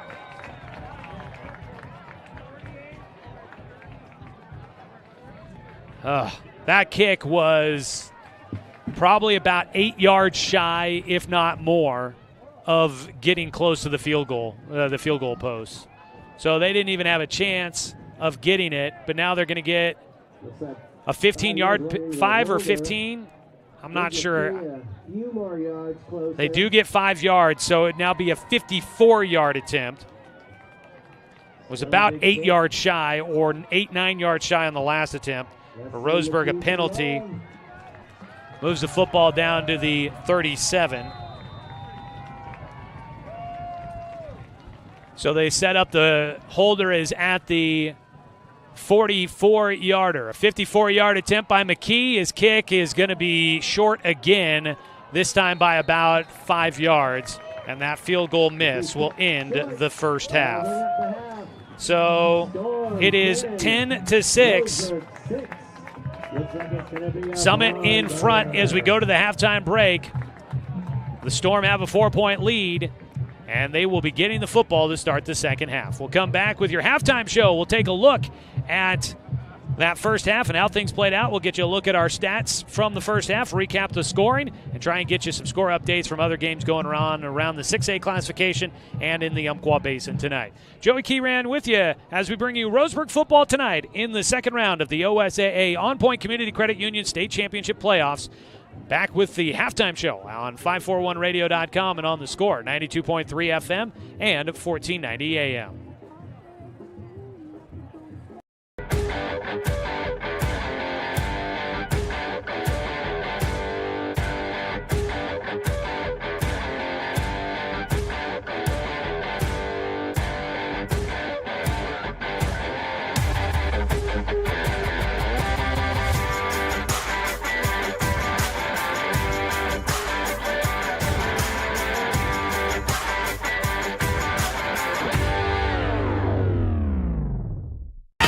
What rhymes with great?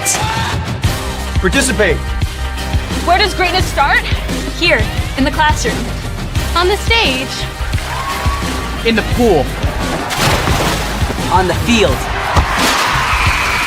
Where will your greatness take you? To better grades.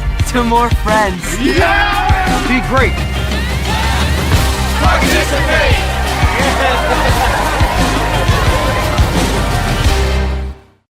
Looking for more local sports coverage? CBS Sports Radio 1490 The Score has you covered. Check out our homepage at 541radio.com for sports stories, scores, and podcasts. And follow us on social media. 1490 The Score is on Twitter, Facebook, and Instagram. And take the station with you wherever you go with the 541 Radio app. Download the app in your smartphone's app store and get access to a live stream of the station, sports stories, podcasts, and easy messaging with the station and others. Buy One, Get One is back at the Roseburg Jiffy Lube. Purchase the signature service oil change at Roseburg Jiffy Lube and be treated to a second one absolutely free. The Trick or Treat BOGO deal, buy one, get one in October from the Roseburg Jiffy Lube. Are your wipers bouncing, streaking, or smearing now that the rain is here? Well, come to the Roseburg Jiffy Lube for a free windshield Rain-X treatment with the purchase of new wipers. Stay safe on the road with the team at Roseburg Jiffy Lube on Garden Valley next to Champion Car Wash.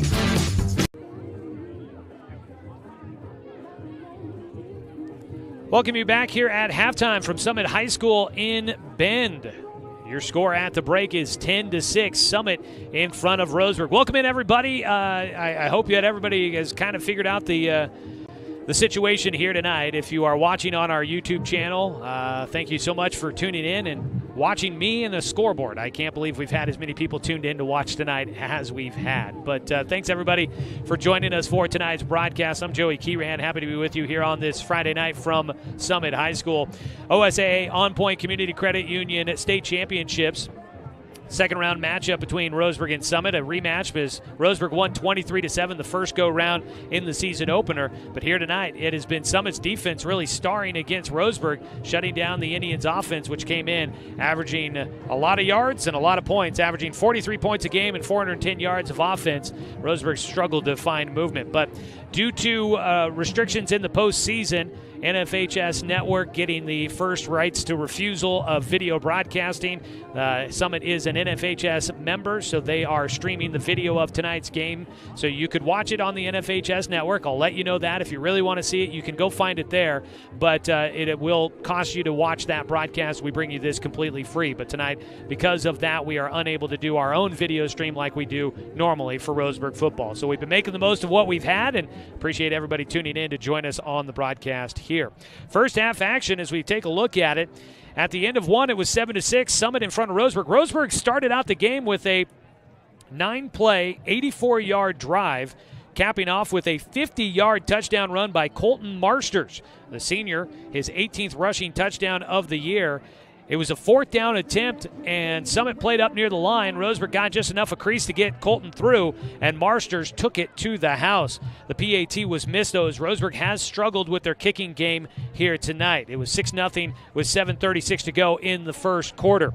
Summit would get the ball at their own 19-yard line after the kickoff. They got a penalty on the first play of the game, got backed up 5 yards, then got tackled for a loss of 4 yards. They had lost 9 yards total with a penalty and a TFL on their first drive, back to their own 10-yard line.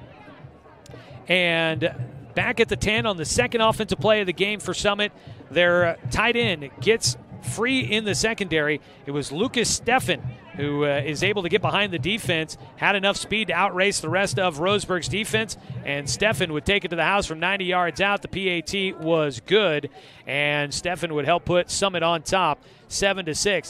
That was your score at the end of the first quarter.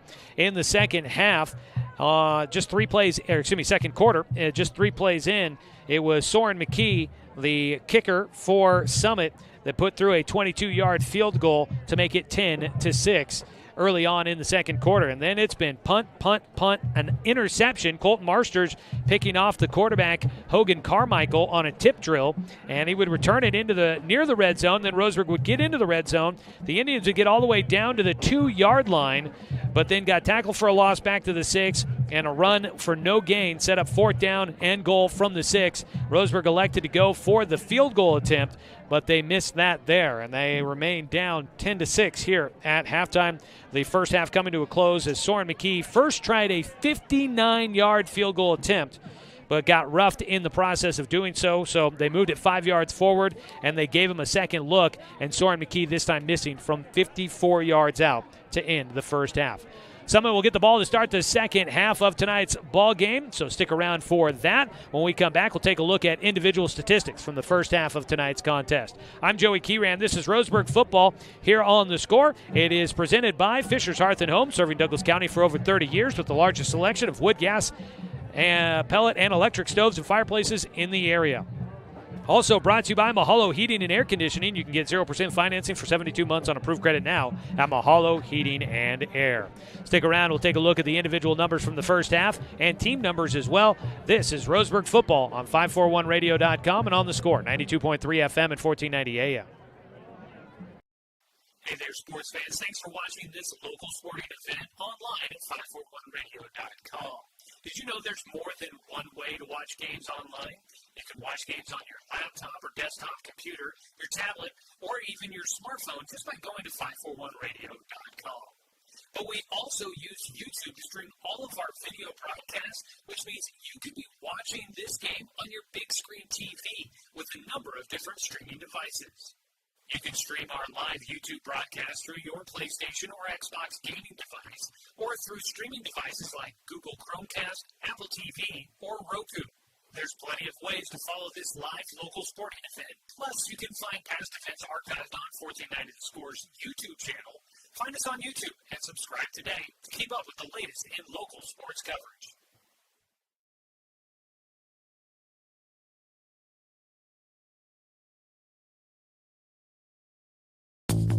Buy One, Get One is back at the Roseburg Jiffy Lube. Purchase the signature service oil change at Roseburg Jiffy Lube and be treated to a second one absolutely free. The Trick or Treat BOGO deal, buy one, get one in October from the Roseburg Jiffy Lube. Are your wipers bouncing, streaking, or smearing now that the rain is here? Well, come to the Roseburg Jiffy Lube for a free windshield Rain-X treatment with the purchase of new wipers. Stay safe on the road with the team at Roseburg Jiffy Lube on Garden Valley next to Champion Car Wash. Get ready to satisfy your dessert cravings with Mountain Mike's new mini churros. These delicious bite-sized churros are the perfect dessert to pair with your favorite Mountain Mike's pizza, made with only the freshest and finest ingredients, dough made fresh daily with 100% whole milk mozzarella cheese, and toppings to the edge. For limited time only, get 16 mini churros for the whole family for only $4.99. Don't wait. Order yours today for dine-in, carry-out, or delivery.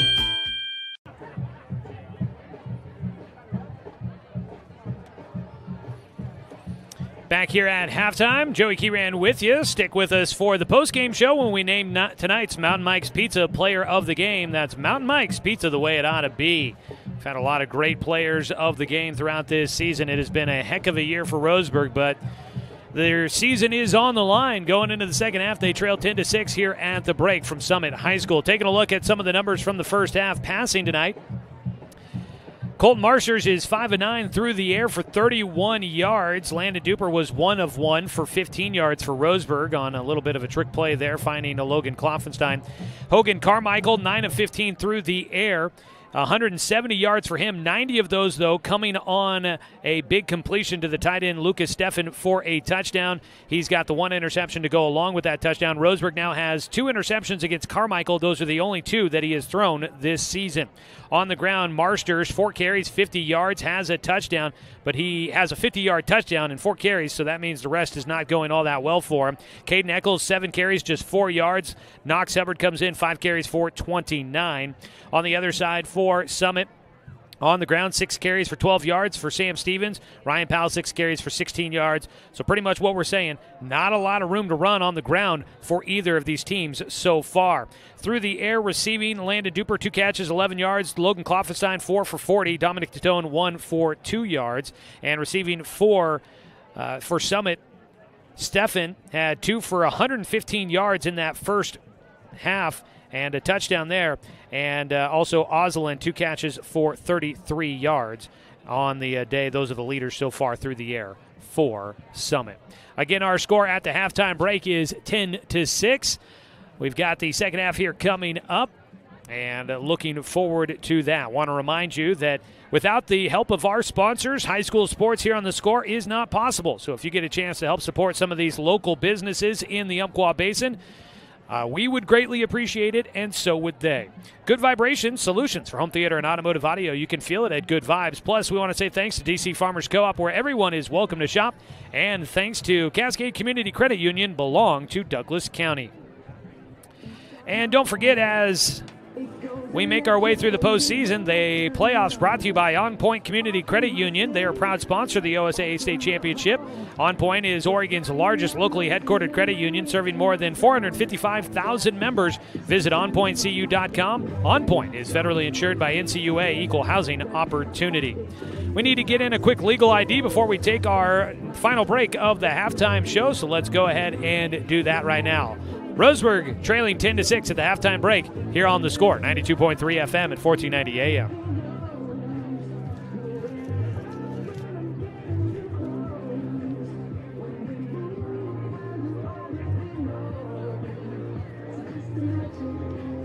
And for over 40 years, Pacific Office Automation has remained locally owned and operated, supporting the community and people in places that matter. That's why Pacific Office Automation continues to sponsor the OSAA year after year. Pacific Office Automation, problem solved. Back with a look at some scores from around the high school playoffs here tonight. We'll try and pass along what we know and get you all caught up as we get ready for the second half of tonight's ball game. Summit getting the football to start as they currently are leading 10-6 against the Roseburg Indians. This is Roseburg football on 541radio.com and on the Score, 92.3 FM and 1490 AM.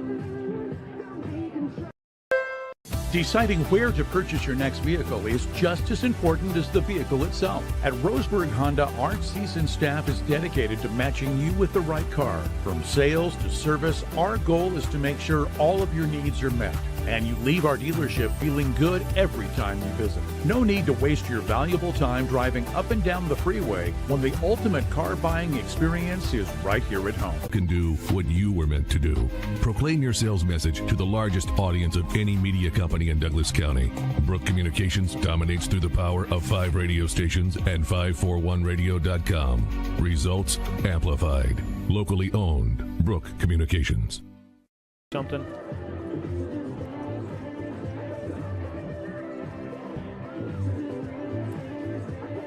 Well, folks, I hope you've been enjoying tonight's broadcast of Roseburg football here on the Score. Giving you a little bit of a halftime or a peek here inside the booth. We don't normally have a camera on yours truly, so it's been a little interesting. Hopefully I haven't picked my nose or done anything all that interesting here in the halftime show and throughout tonight's first half of the broadcast. But it's been great to have you with us. Thanks, everybody, for tuning in. That's been joining us on the YouTube page and watching at 541radio.com. I know it's not really the most exciting content to watch, but I'm happy you guys have found us there. And if you're listening on the radio or on the 541 radio app, we appreciate everybody tuning in to join us here tonight. Well, in the 6A classification, tonight, Roseburg taking on Summit in a second-round matchup. The winner moves on to face Tualatin and Westview, and we got a report on that one thanks to somebody joining us on the YouTube channel. Tualatin up big against Westview in the second quarter, 44-19. So it would look like if that score holds there for Tualatin, they would be hosting a playoff matchup coming up next week in the quarterfinals against either Roseburg or Summit. From down in Tri-City there in the Umpqua Basin, the South Umpqua Lancers are hosting Santiam Christian in a quarterfinal matchup in the 3A state playoffs, and we had an update on that one. Second quarter, it was 14-0, South Umpqua leading Santiam Christian. Isaac Real had a 26-yard catch and run from Jace Johnson for a score in that one for the Lancers. And so South Umpqua head coach Steve Stevens looking to advance to the semifinals of the 3A state playoffs for the first time since 1981. Other matchups, Sheldon tonight out of the Southwest Conference. They're hosting Lake Ridge in their second round matchup there. That one in Eugene. And let's see. Coquille leading Jefferson 42-0 at halftime. I'm just going to scroll through a couple of O-Preps posts here. Bandon is leading Lakeview. That's an upset brewing right there at halftime, 14-6. Let's see here. Tualatin is up 51-25 against Westview there, so that one in a landslide. Marist leading Cascade 34-28 at halftime. LeGrand loses to Estacada 44-22. And let's see here, any other scores? Central Catholic is leading 27-3 in their playoff game. Central Catholic is hosting a Mountainside today. Let's see here. Yeah, that's kind of some of them there. You can pass along any scores you want to give us to us. We'll definitely take them. We love being able to pass along scores. Siuslaw leading Cascade Christian 14-10 at halftime in that one. That's a pretty good matchup there in the 3A classification. If you've got any scores to pass along, feel free to let us know. We love hearing those games. And we love hearing those scores and love passing those along to you guys. So we'll try and have some of those either through the second half and into our halftime or post-game show. Teams are back out there on the field and want to say thanks to Cascade Community Credit Union, belong to Douglas County, and one of our many sponsors helping make Roseburg football possible here on The Score. And thanks to Roseburg Disposal, you can let them make the run to the dump for you. That's Roseburg Disposal, 673-7122. They are our pregame show sponsor.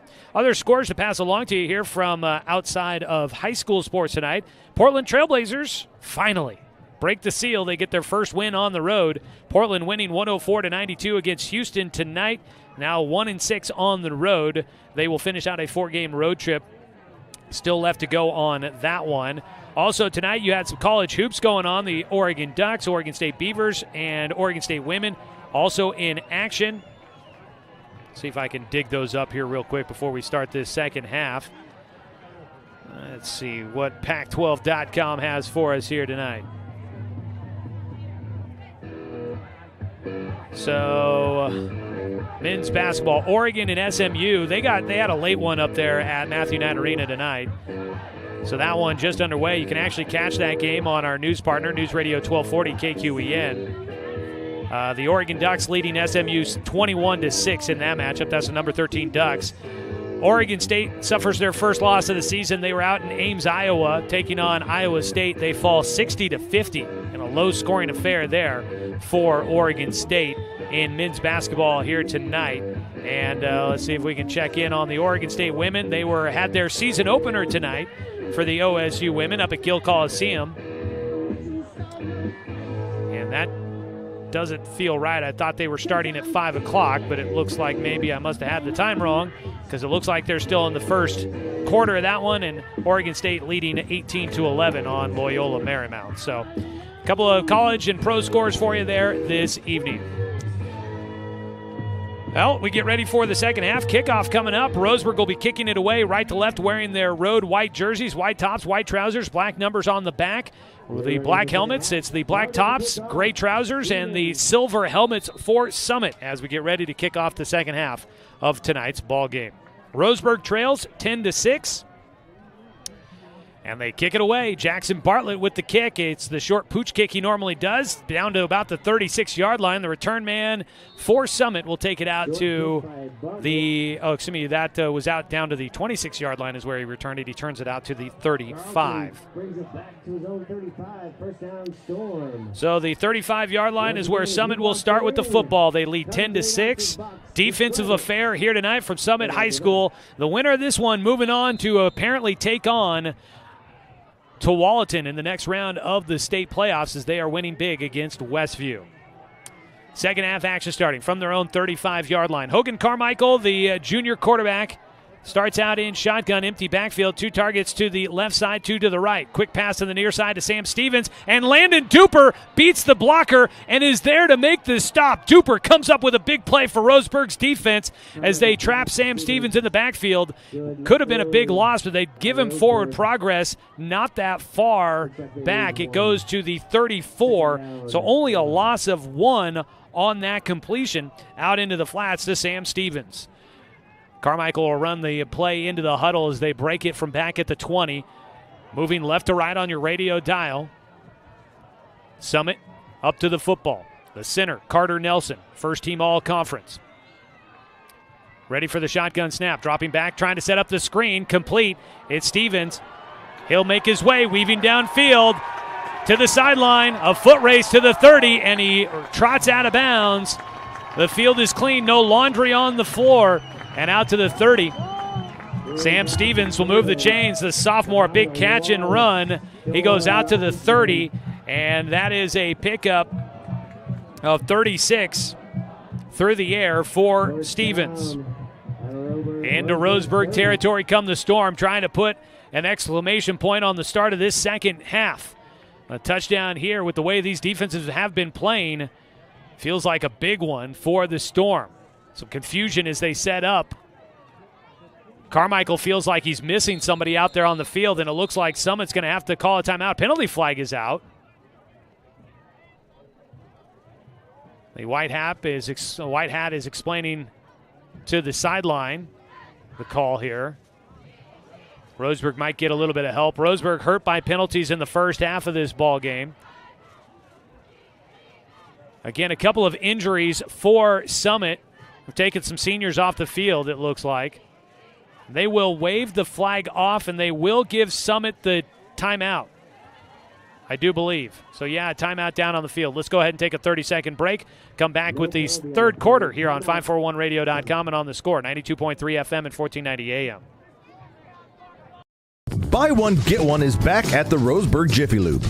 Purchase the signature service oil change at Roseburg Jiffy Lube and be treated to a second one absolutely free. The trick-or-treat BOGO deal, buy one, get one in October from the Roseburg Jiffy Lube. Are your wipers bouncing, streaking, or smearing now that the rain is here? Well, come to the Roseburg Jiffy Lube for a free windshield Rain-X treatment with the purchase of new wipers. Stay safe on the road with the team at Roseburg Jiffy Lube on Garden Valley next to Champion Car Wash. Out of the timeout, Summit with the football. 1st and 10 from the Roseburg 30-yard line. They pitch it far side. It's Ryan Powell running. He had a lot of time to try and find a hole and could not do so. He gets taken back to the – wow, they are going to give him really good forward progress. He only goes back to the 32, loses 2 yards on the tackle for loss. But he got thrown all the way back to the 35, and now Powell comes running off the field. His right arm is hanging, but he does seem like he's going to be okay. He is doubled over. He might have a stinger on that right arm as he got thrown down. Sam Stevens back into the backfield. Carmichael dropping back, looking at pass pressure coming, flushes him up into the pocket, hucks it down towards the end zone, and had Brown behind the defense, but overthrew him as he scrambled on the play. Carmichael cannot connect there. The incomplete pass will make it 3rd down and 11, or make it 12. For Summit. And right now at the 32-yard line, you're looking at a 49-yard attempt. That's not out of the range for Soren McKee, the kicker for Summit. So may not necessarily be 4-down territory for the Storm here at this point. Another field goal could stretch it out to a 2-score game. Leading 10-6 here with 10:16 to go in the third quarter. Carmichael rolling to his right, pressure coming from the backside, hucks it downfield, has the man there, tries to make the defense miss, and then sprints forward. He's going to be shy of the 1st down. It'll be 4th down, but he definitely made it close. Could have been taken down and made it 4th and about 3. Instead, stayed in bounds, charged into the defense, and the receiver, Carlson, able to make it 4th down and a yard as they take it down to the 21 on a pickup of 11. Carmichael under center trying to get the Roseburg defense to jump. He goes back under center, and he's going to go with the keeper. They push the pile forward inside the 20, down to the 18-yard line, a pickup of 3 on 4th and 1. And Summit will move the chains to keep the drive alive. They'll have 1st down and 10 from their Roseburg 18-yard line. Trying to put points on the board to start the second half, leading 10-6 already. Spread him out. Carlson to the right side of the formation. Tied in to the left. One man in the backfield along with Carmichael in the pistol formation. Looking to pass, looking downfield, pressure. He's wrapped up, throwing to the end zone. A jump ball, and that one in and out of the hands of the defense. Carson Dunn in coverage. got up there fighting for the jump ball along with the tight end, Lucas Steffen. He had the position. Steffen has the height over him at 5'11". Carson Dunn, they've got him listed at 5'7". It was a jump ball. Dunn has some good jumps, but that one, it popped out. It looked like they were both fighting for it as they came to the ground, and the ball popped up as they both hit. The ball pops loose. Incomplete pass makes it 2nd and 10. On that throw, Carmichael heaved it to the end zone while he was getting wrapped up. In the backfield with him is Chip Allers. Allers, the junior, filling in at running back as some injuries are taking their toll on Summit. Fake the handoff, looking to pass. That ball tipped in the backfield by Silas Kincaid as he gets in, got around the the offensive line, and Silas Kincaid, the senior, gets his hands on that one, knocks it down, and it's suddenly 3rd down and 10 for Summit. This is, again, field goal range for him. If Roseburg can get a stop, they might be able to hold them to just 3. A field goal would keep it a 1-possession game. Roseburg could tie it up with a touchdown in the PAT. 3rd down, Roseburg sending 4, rolling to his left, heaving it to the end zone. Have a man there, caught! Did he stay in? Waiting for the signal, touchdown, Summit. It's Brown, Taj Brown with the touchdown, 18 yards, and an early score in the 3rd quarter for Summit as they connect for their 2nd passing touchdown of the night. Carmichael finds Brown from 18 yards away, and the PAT coming. Could stretch it to an 11-point lead. Roseburg's offense is going to have to find some rhythm after struggling in the first half. The spot is down, the kick away. It is good. Soren McKee puts it through. It is going to be 17-6. Summit in front with 9:29 to go in the 3rd quarter. Back after a 30-second break on 541radio.com and on the Score, 92.3 FM and 1490 AM. Get ready to satisfy your dessert cravings with Mountain Mike's new mini churros. These delicious bite-sized churros are the perfect dessert to pair with your favorite Mountain Mike's pizza, made with only the freshest and finest ingredients, dough made fresh daily with 100% whole milk mozzarella cheese, and toppings to the edge. For limited time only, get 16 mini churros for the whole family for only $4.99. Don't wait. Order yours today for dine-in, carry-out, or delivery.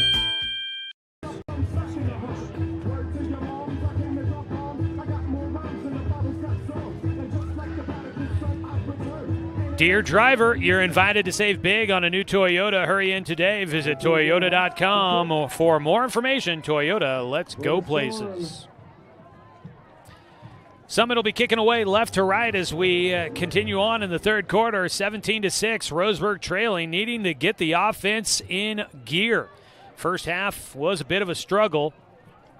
Now they need to try and find some offensive momentum.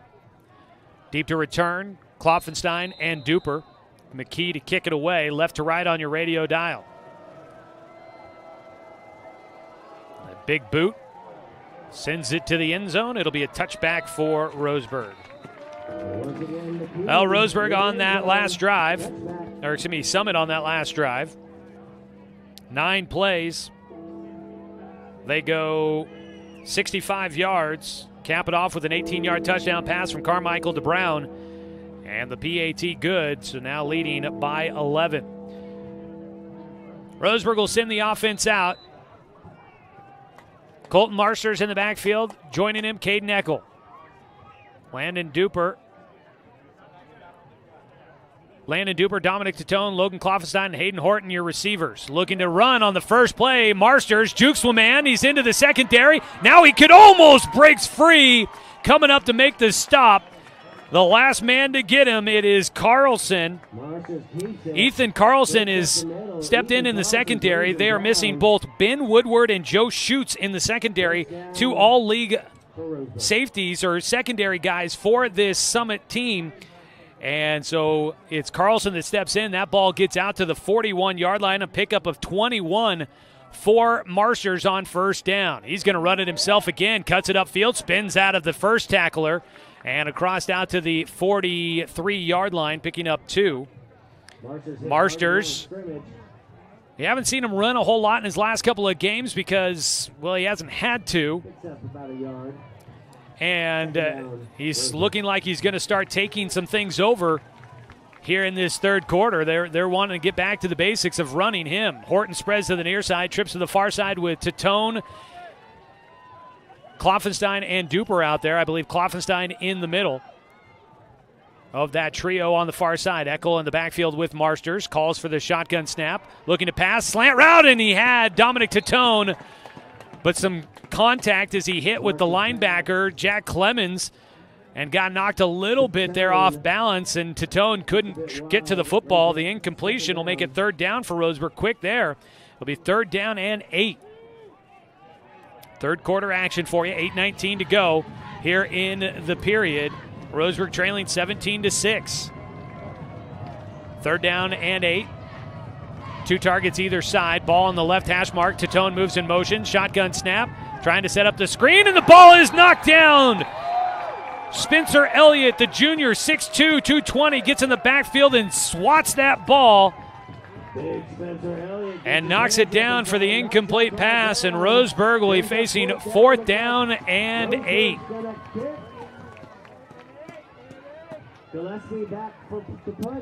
And so Roseburg on their opening drive of the second half had some momentum with the big run by Marsters, but they can't complete a pass, and that has been kind of their bugaboo tonight. They have not been able to get the ball to their receivers. Gillespie looking to kick it away. He will. Gets a big boot behind it. It'll bounce at the 20, and Roseburg will stop it just inside the 20-yard line, right around the 19. So the punt does flip the field. Roseburg defense needing to come up big here on this drive. Not out of it just yet, but got to find some offensive momentum here in this one. 8:05 to go, third quarter. Summit with the football again here in the second half, starting at their own 19-yard line. Roseburg football is sponsored by Bigfoot Beverages of Roseburg, a locally owned family business, proud sponsor of local sports and focused on community events. First down. And handing it off, Sam Stevens. Stevens on the carry, sneaks his way up. Stevens will sneak through out across the 25.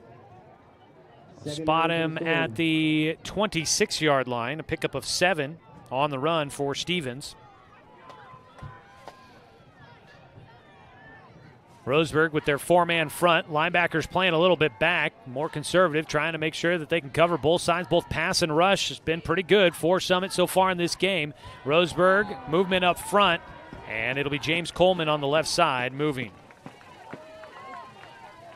So Roseburg will give up the first down on the penalty. Looks like encroachment on the defense. That'll be Roseburg's first penalty of the second half. In the first half,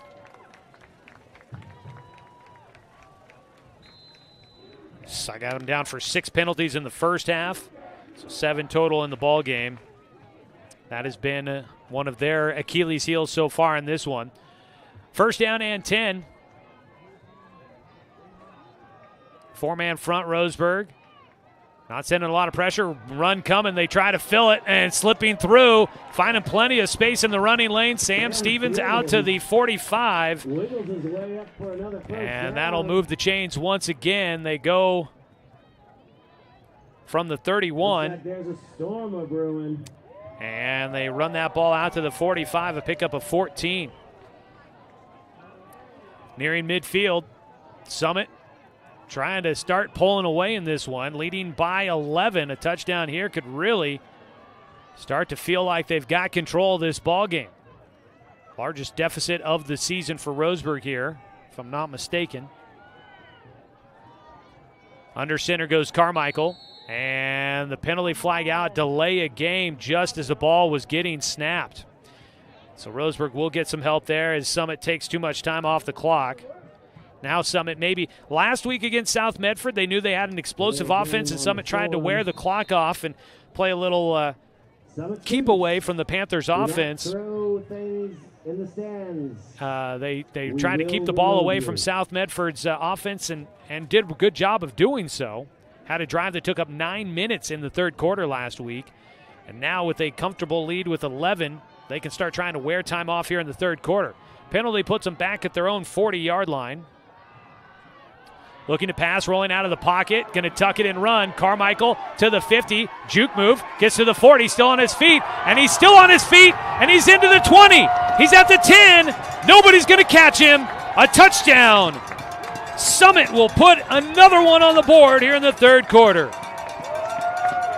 After the penalty, backed him up 5 yards. That's a 60-yard touchdown run for Hogan Carmichael. Carmichael breaking free. That is his 4th rushing touchdown of the season. It comes from 60 yards out. It's definitely not. It's definitely not out of reach for Roseburg yet, with a lot of games still left to play. But the way their offense has been going, it feels like this is a big hill to climb here in this one. PAT coming from Soren McKee.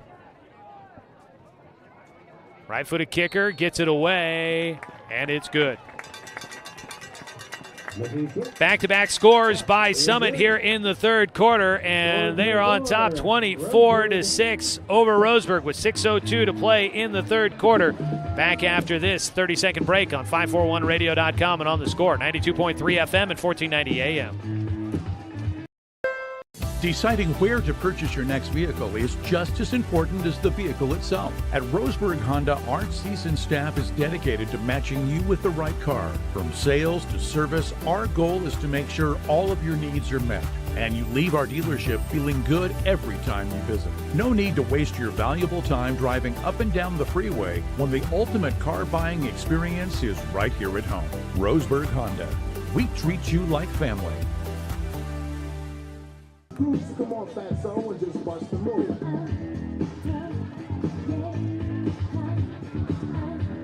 Took just 3 plays for Summit to go 81 yards. A 60-yard touchdown run for Hogan Carmichael.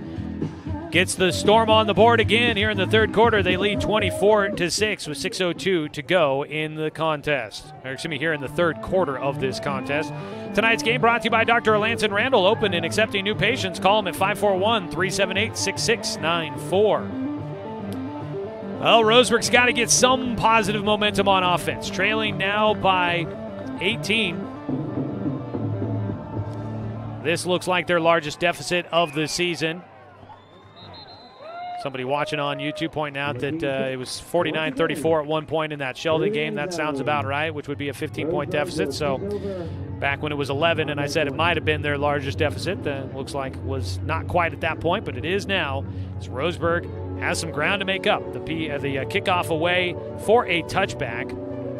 So 6:02 to play in the third quarter. Roseburg once again gets it at their own 20. Last drive, got 1 first down and could not move the ball any further.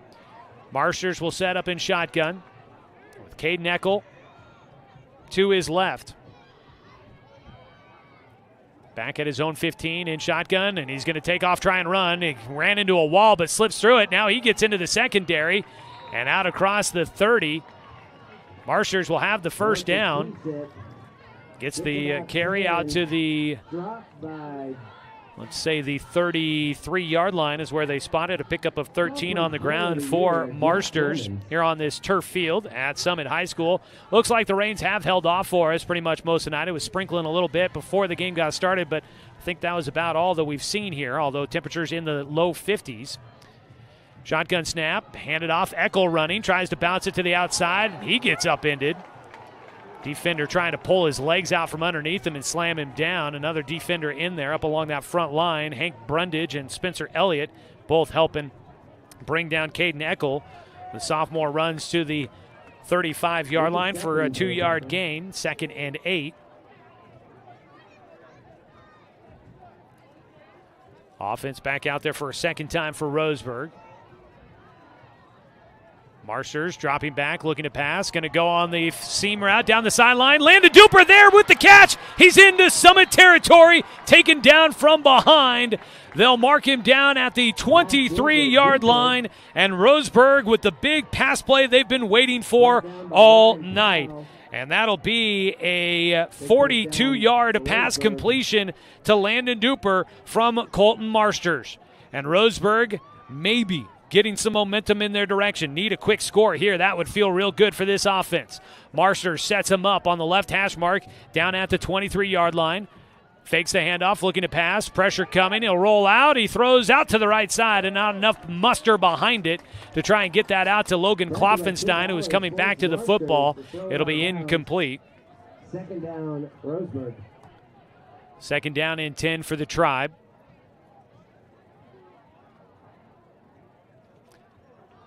And Roseburg waiting for the ball to get spotted. And they're all checking the sideline for the play from the coaching staff over there. Head coach Dave Heiberger winning the Southwest Conference Coach of the Year award this year in his 6th year. Roseburg a 9-1 record, by far the best that the Indians have been in his time with the high school. Fake the handoff. Marsters keeps it around the right side. Things are wide open for him. Cuts back to the middle. Makes a man miss. He's going to the house. Touchdown, Roseburg. And the Indians get the score they needed. No laundry on the field. And it is a 23-yard touchdown run from Marsters, the quarterback, in for the second time tonight. The Indians get the much-needed points on the board. Now down by 12, and decision time here. Do they try to go for two, make it a 10-point game, or do they kick the PAT? The kicking game has struggled so far tonight, and they leave the offense on the field. Roseburg going for two here. Marsters in shotgun with Eckel to his right. Dropping back, looking to pass, going to roll to his right. His throw to the end zone is short. I believe intended for Dominic Tatone. And it'll stay at 24-12. 4:28 to go here in the third quarter. And Roseburg mounts a drive downfield and able to get on the board. They trail by 12. Still plenty of time left in this third quarter, but needing a defensive stop when we come back after a 30-second break on 541radio.com and on the score. 92.3 FM and 1490 AM.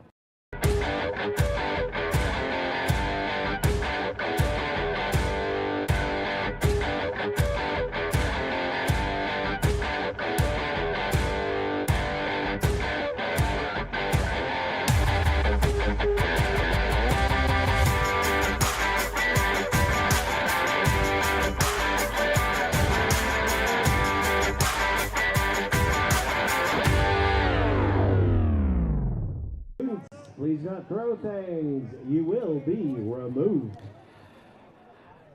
Big score there for Roseburg, much needed. Tonight's game sponsored by Chuck Swarman Family Auto Repair. Are you ready to go where life takes you? Also, thanks to Barnes Heating and Cooling, your complete energy company. Visit barnesheatingandcooling.com.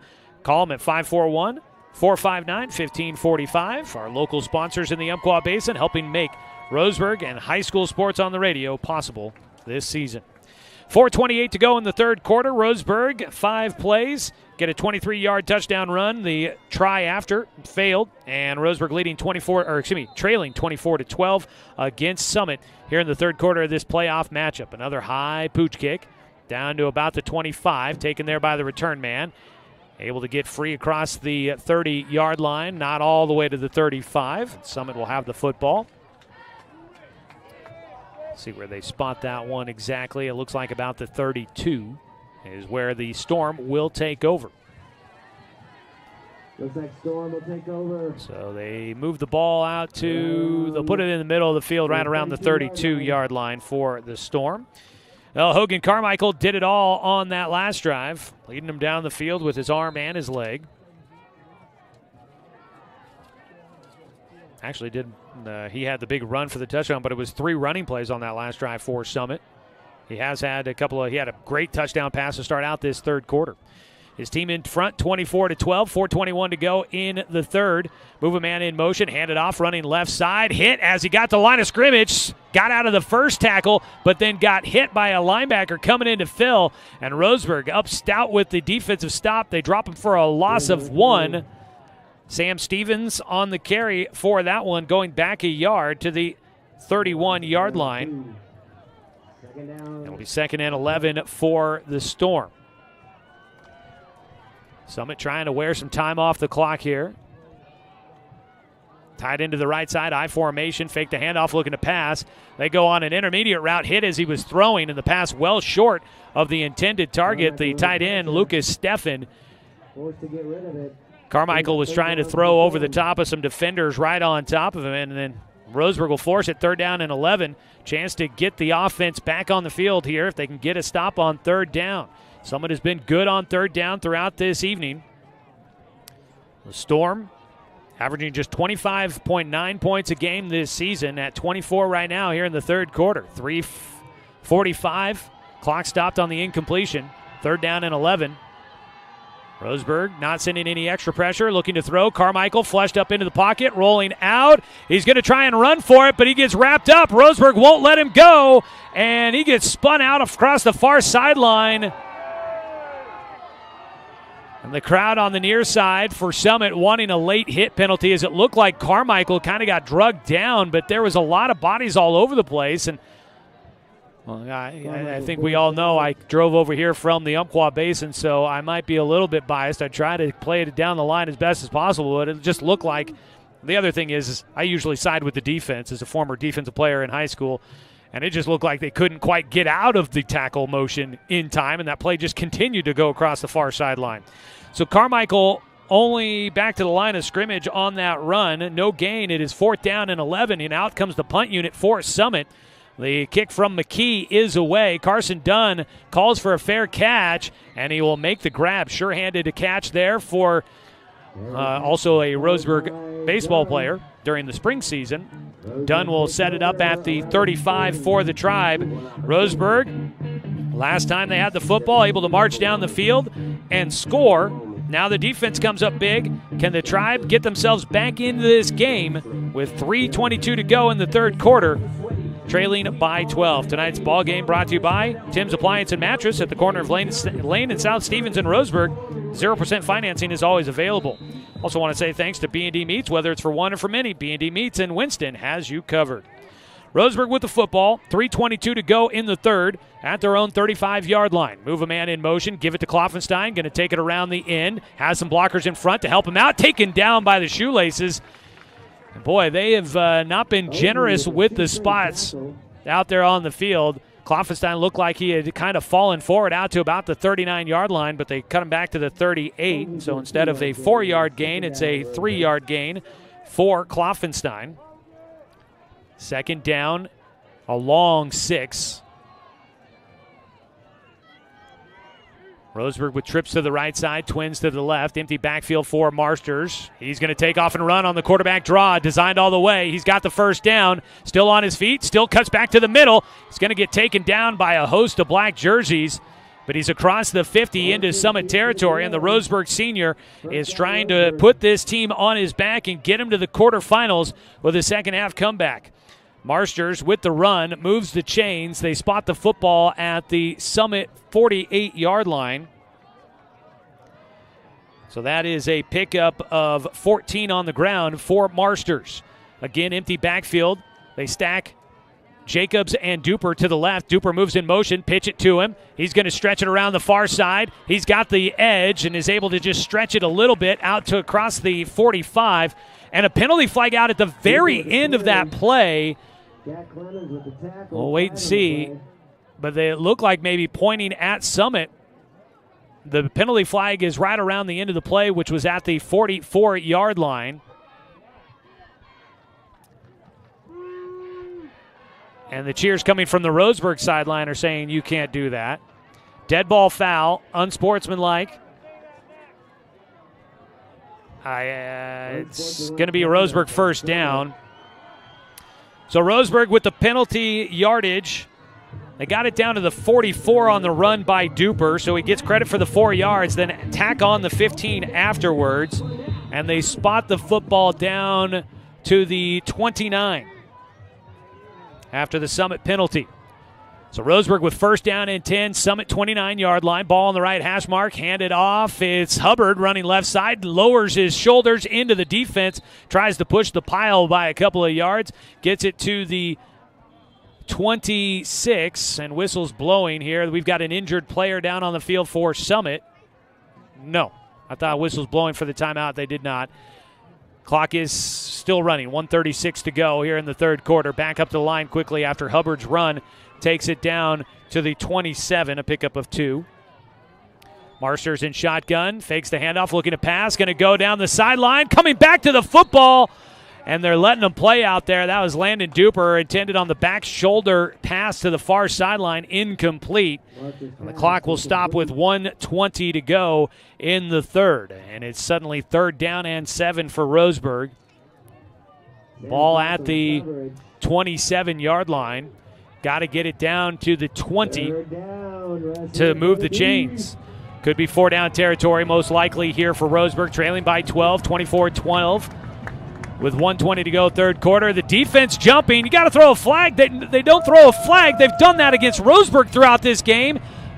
Now looking to pass, pump fake. Marsters, some time in the pocket. Going to go to the end zone. Jump ball, knocked down, incomplete. I still don't know how they didn't throw a flag on that. The entire defensive line jumped for Summit. They've done it plenty of times against Roseburg in this game, where guys don't even get across the line. They just move into the neutral zone, and they've thrown the flag. They don't there. The jump ball to the end zone, incomplete. It's 4th down and 7. Yeah, they were grabbing on the far side. The ref looked like he was going to throw his flag and did not. Whistles are stopping things here. Roseburg's got their coaches out on the field yelling here. And I think the white hat, I don't know if he's going to check with the sideline judge on the near side. Can they throw a penalty flag after all of this? He's talking with the head coach for Summit, I believe.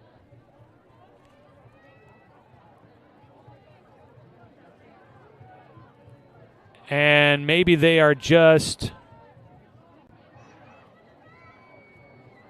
I think they may have been asking him to do something with the PA system. They've been playing a lot of music during downs and whatnot. They've been playing a lot of music out there, and so I think they are asking him to do something about that. Nothing to do with the last play. So it's 4th down for Roseburg. They're in kind of no-man land here, a little bit too far out to try and kick a field goal, and they have not had much success with the kicking game.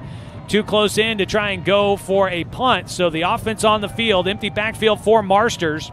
Trips to the left, twins to the right. Marsters dropping back, looking to pass, going to take off and run. Ran right into Mills, throws to Duper. The defense there, incomplete, but a penalty flag out at the very end, way after the play was over. It comes from the back judge, and this could help Roseburg out. The pass was incomplete, intended for Duper. The home crowd, of course, as expected, not happy with the laundry. 1:03 to go in the third quarter. Roseburg down by 12, but might get help. It is a penalty against the defense.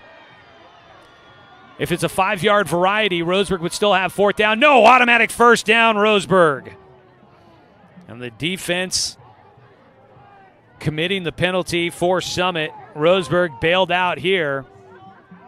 And they'll put the football down at the 13-yard line inside the red zone for Roseburg. They get some extra life there thanks to the penalty by the defense for Summit. 1st down and 10 from the 13. Marsters give the handoff to Hubbard running right side. It just follows a whole host of players out that direction. Roseburg's offensive line getting a great push and able to open things up for Hubbard. He picks up good yardage down to the 10-yard line. Hand it off to him again and stuffed back in the middle there. So they got to the 10. It was a pickup of 3 by Hubbard.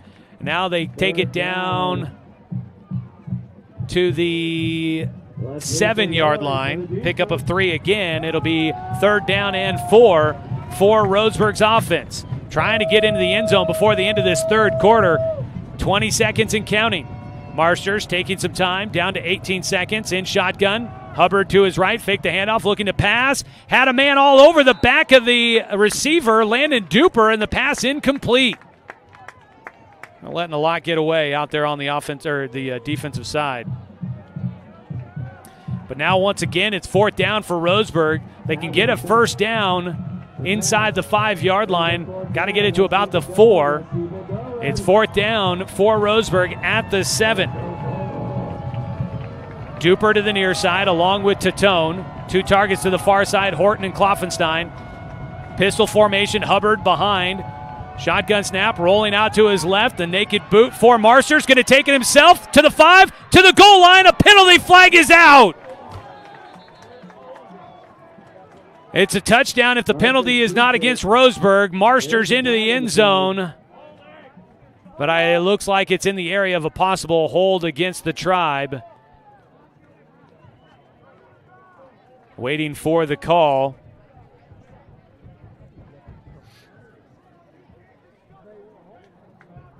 The officials all talking about it. The players all huddling around as well.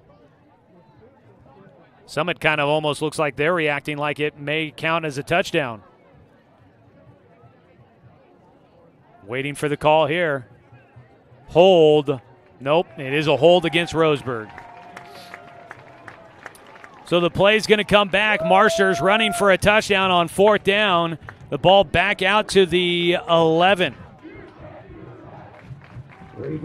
So the Roseburg penalty bites them there after getting help on the penalty by Summit. Roseburg shoots themselves in the foot. 4 seconds to play in the 3rd quarter. 24-12 the score.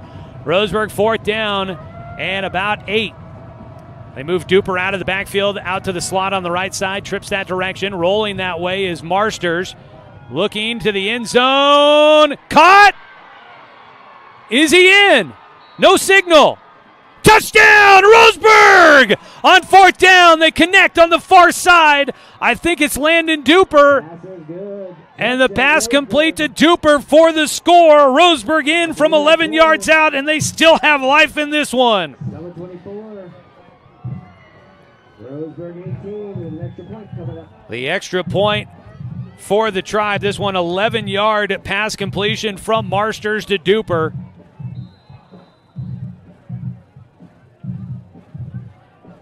And now they will send out the PAT unit. Roseburg has not made a kick tonight. They had the first PAT no good.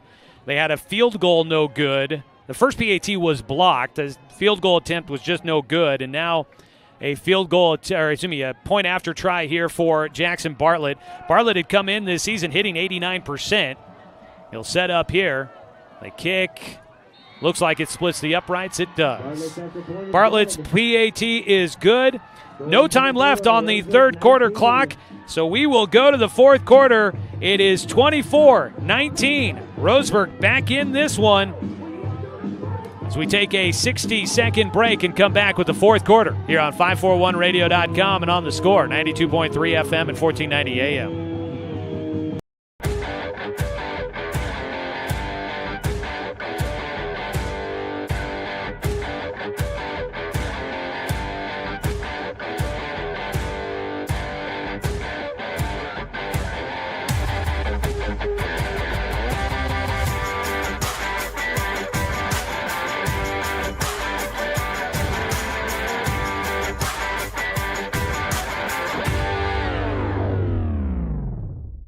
I'm Amelia Snow. I work in the intensive care unit at Mercy Medical Center in Roseburg. I have seen the terrible damage COVID has done to my patients and their families. Without a vaccine, people of all ages can get very sick, even if they were perfectly healthy before they had COVID. The COVID vaccine is safe and effective and will reduce your risk of getting so sick you wind up at Mercy Medical. Get vaccinated, and I won't have to see you in the ICU.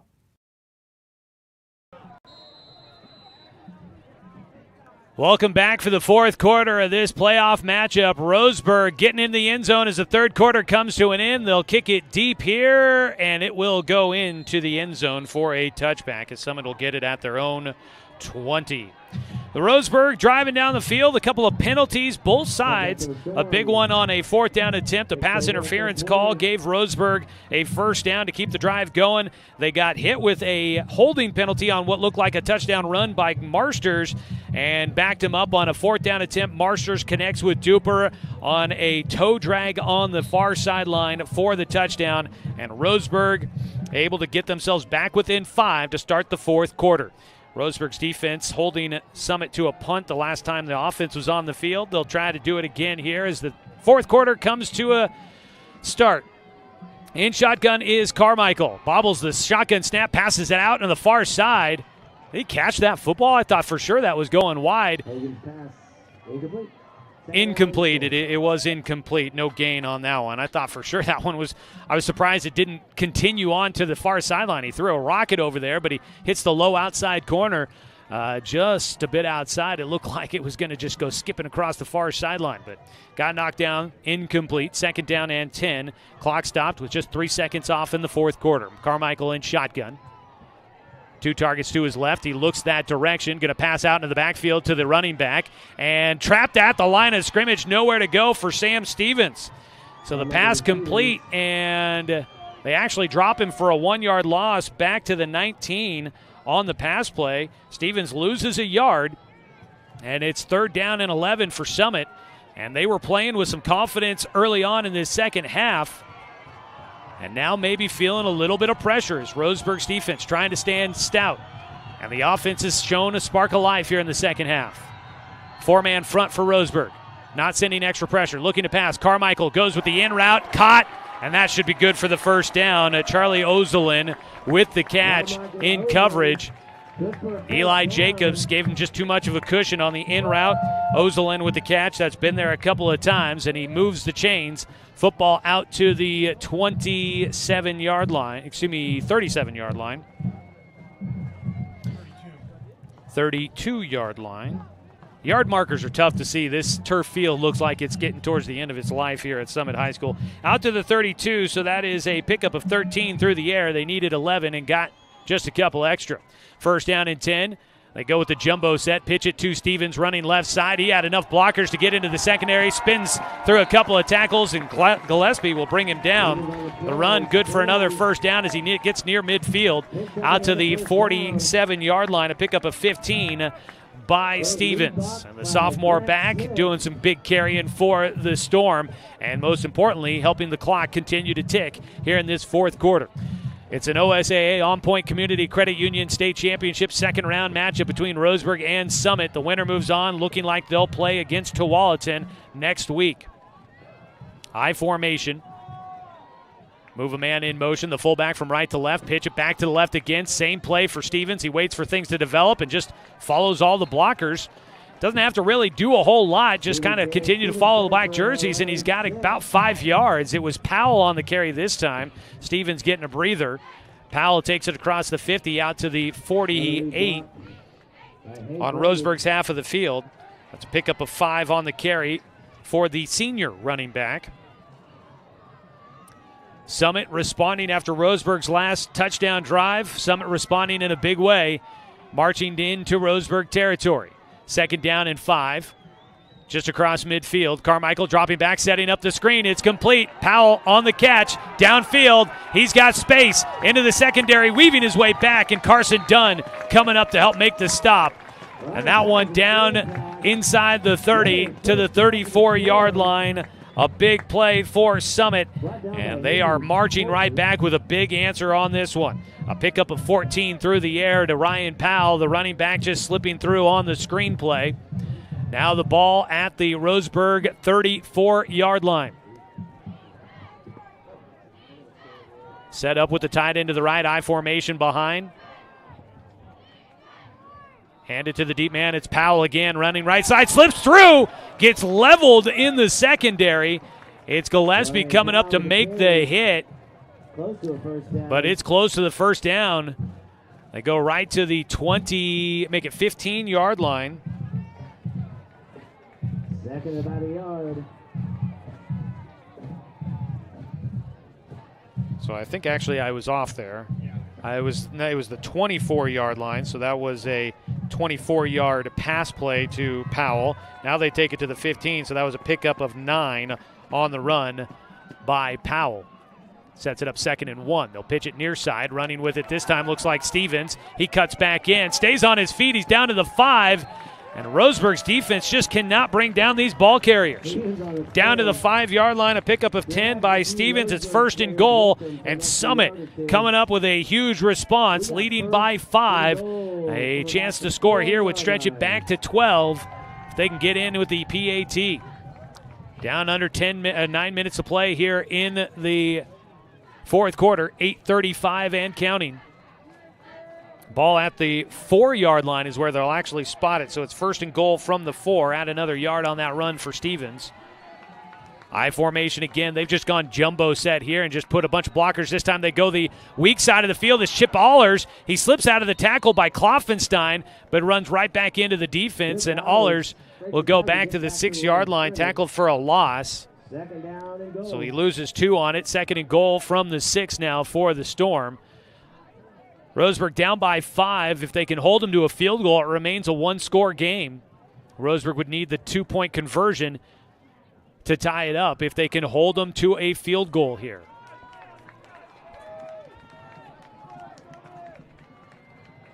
Second down and goal from the 6. Again, just that I formation. They really tuck it in. They run it right up the middle with the fullback to the goal line. Is he in? Touchdown! Summit with the score. And running the ball in, the fullback, Grant Smith, will punch it in, and a big answer for the Storm. A 6-yard run for Smith, and that could be a little bit of insurance to help keep them ahead of Roseburg in this battle. It comes with 7:38 to go in the fourth quarter. Roseburg's offense is going to have to find a lot of quick scores. The PAT is blocked, and so Roseburg helps themselves out a little bit there. It'll be an 11-point game as we come back from a 30-second break. 7:38 to go, 30-19 is Summit in front of Roseburg here on 541radio.com and on the score, 92.3 FM at 1490 AM. Deciding where to purchase your next vehicle is just as important as the vehicle itself. At Roseburg Honda, our seasoned staff is dedicated to matching you with the right car. From sales to service, our goal is to make sure all of your needs are met, and you leave our dealership feeling good every time you visit. No need to waste your valuable time driving up and down the freeway when the ultimate car buying experience is right here at home. Roseburg Honda. We treat you like family.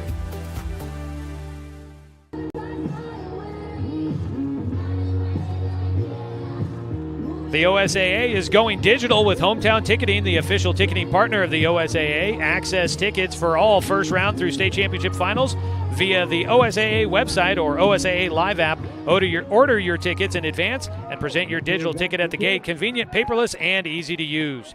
Visit osaa.org/tickets. Well, a big drive there for Summit to stretch it out to an 11-point lead. 30-19. The drive took 4:22 off the clock. 7:38 to go in this one. Roseburg getting the football back. They'll be moving left to right on your radio dial. The kickoff into the end zone again. Roseburg has not had a chance at a return, which they've had success on kickoff returns. Logan Kloffenstein with 3 kickoff returns this season for the Tribe, but he has not had a chance to get the ball in his hands to try and do so. So Roseburg will start with it at their own 20-yard line. Offense back out on the field. They're trailing by 11. Need to get a quick one here. We'll send the offense out. Empty backfield. Marsters in the backfield alone. Tatone, Kloffenstein, and Horton to the right of the offense. Spread out to the left side. Jacobs and Duper. They move Jacobs in motion, fake the handoff to him, looking to pass over the middle, and they're open just a bit, but incomplete out in front of Dominic Tatone. A linebacker kind of stepping in front right at the last minute. Might have taken the eyes off the ball for Tatone. The pass a little low as well, so a tough one to get to. Incomplete on the first play for Roseburg. Stops the clock with 7:34 to go. Looks like South Umpqua could be moving on. Their quarterfinal matchup against Santiam Christian, they lead 28-0 with 4:46 to go in the fourth quarter of that one. Roseburg moving some guys around on the offense. They put Kloffenstein and Tatone out to the right. Again, empty backfield as Roseburg looks to be in a passing situation here. And movement early. Roseburg's going to get called for the false start. Miscommunication on the snap count on that one for the Tribe. So it'll be 2nd down and 15 after the penalty. They spot the ball down at the 15-yard line. Marster standing at his own 10-yard line in shotgun, rolling to his right. Going to go on a quick out route. It's caught. And it was Hayden Horton on the catch. He fumbled it out of bounds as he was going out.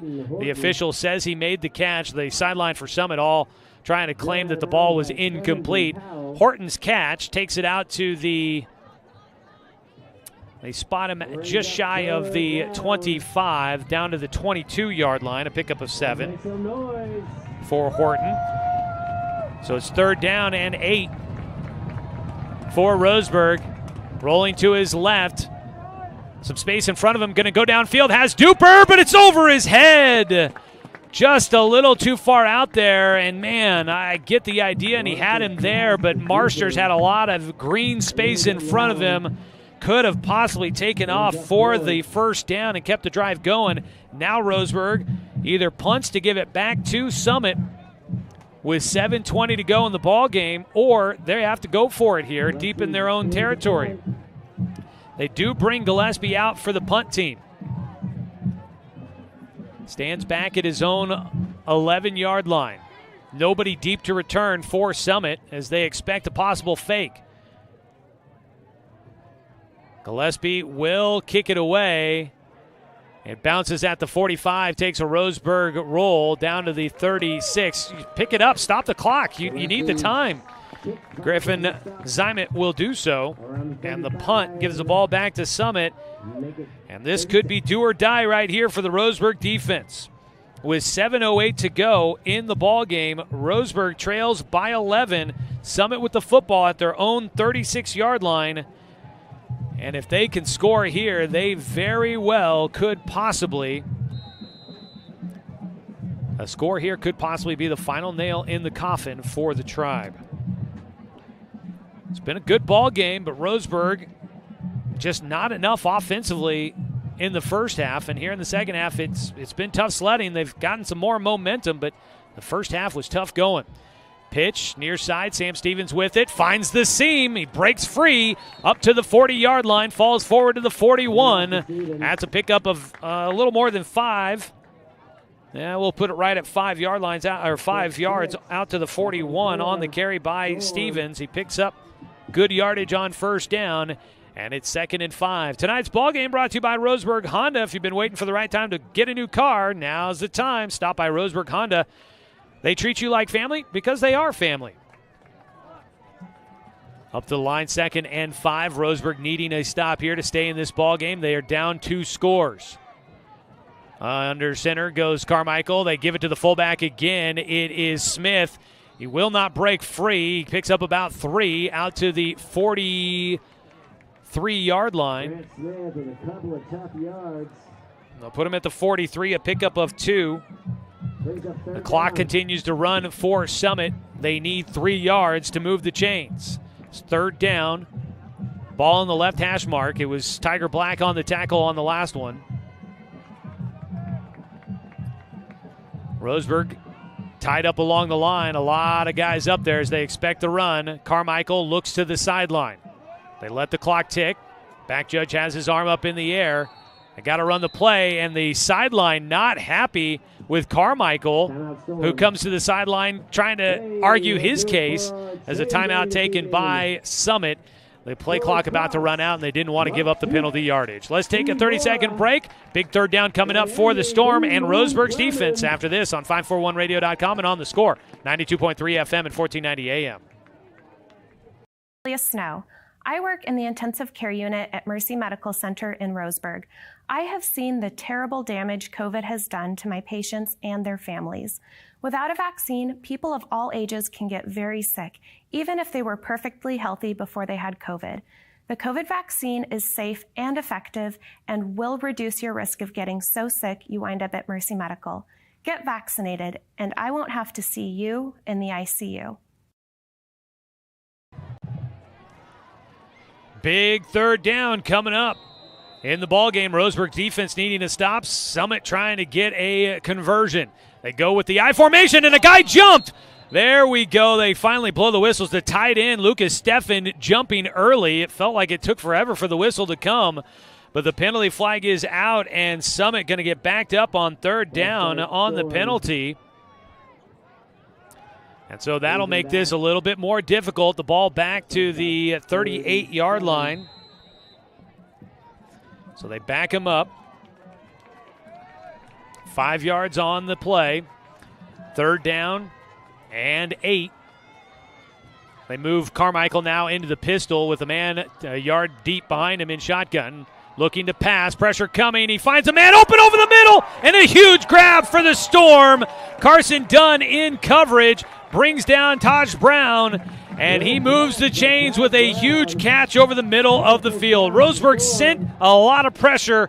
They couldn't get there in time, and a big conversion for the Storm. They take it to the Roseburg 46.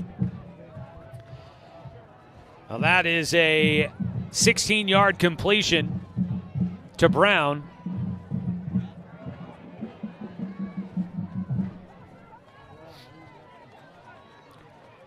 And now Summit trying to wear down the clock. 5:10 to go, leading by 11. They'll pitch it right side. Sam Steven will get to the edge and brought down. No flag out. It did look like a horse collar, but no flag as far as I could see.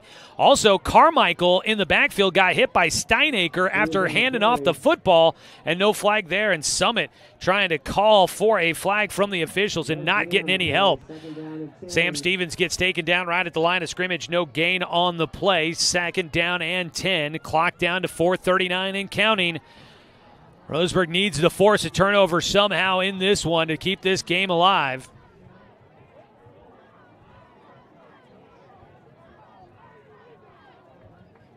Up to the line they come. And a timeout going to be taken. It is another timeout by Summit. We'll keep it right here as there's 4:21 to go in the ballgame. Roseburg trailing 30-19 here on the road in the second round of the OSAA On Point Community Credit Union State Championship events.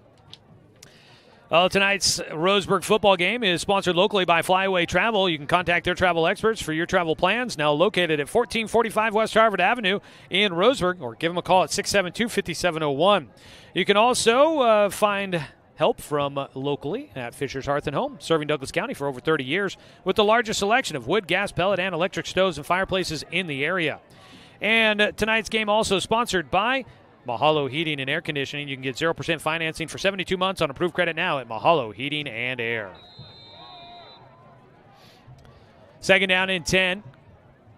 Out of the timeout, 4:21 to go. Pitch it near side. Blockers in front for Stevens. Cuts it back in. Gets inside the 45. Tries to stretch down to the 40. Get to the 41, picking up 5 on the 2nd down carry. 3rd down and 5 for the Storm. They'll let the clock roll here.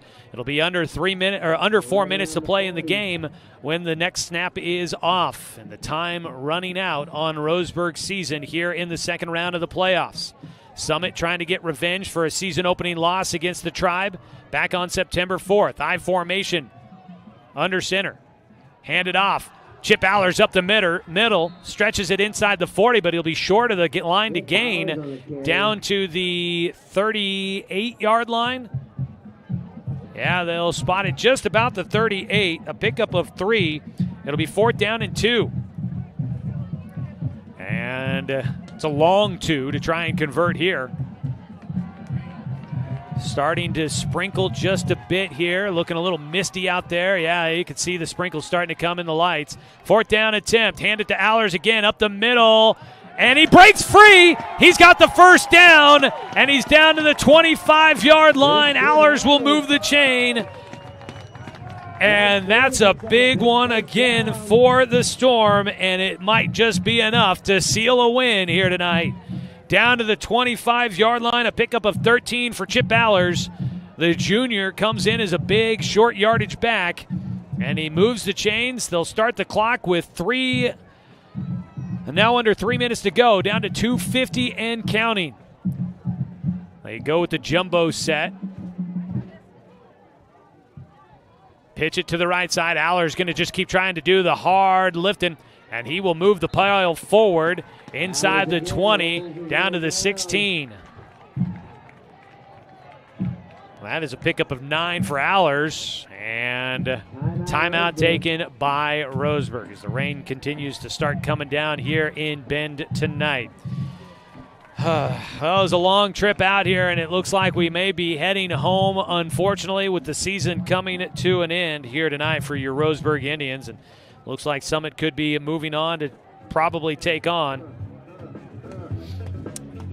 and take on the Tualatin Timberwolves coming up in the next round.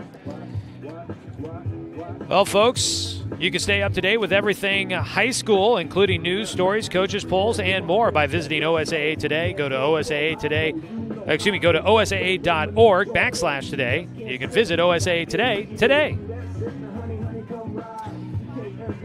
Also,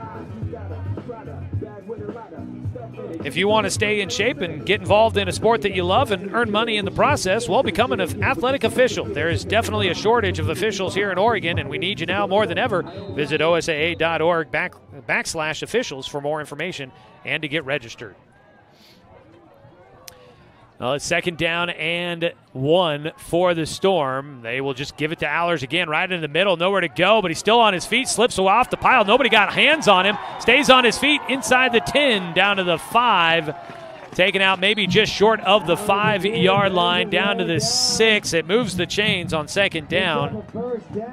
So he picks up 10 yards. He was just trying to run right into the middle of the line, and Roseburg stacked it up, but nobody got arms around Chip Allers, and he just kept his head down, kept his feet moving, and just slid off to the side of the offensive line and then found some open space out on the outside edge and takes it down to the 6 for the first down. It's 1st and goal from the 6 after a timeout by Roseburg.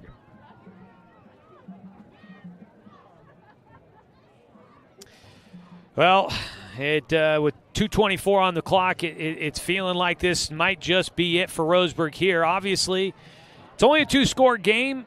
You know, if something crazy happens, there's still a chance. But Summit, hell of a season for Summit. After losing the season opener, they bounced back. They ended up winning 7 of their final 8 games to get into the postseason. And now getting a bit of revenge against Roseburg here in the 2nd round of the playoffs. Handed off, Allers running right side, finds the seam. He's in for the touchdown. Chip Allers gets in from 6 yards out, and that is your punctuation mark. The touchdown will make it 36-19, and Summit is on their way to the quarterfinals of the 6A state playoffs. 2:18 still to go in this one, and it sure looks like that could be the final nail in the coffin on the season here for Roseburg. I shouldn't jump the gun. Crazier things have happened. So the rain comes down. Soren McKee with the PAT. It is up and through.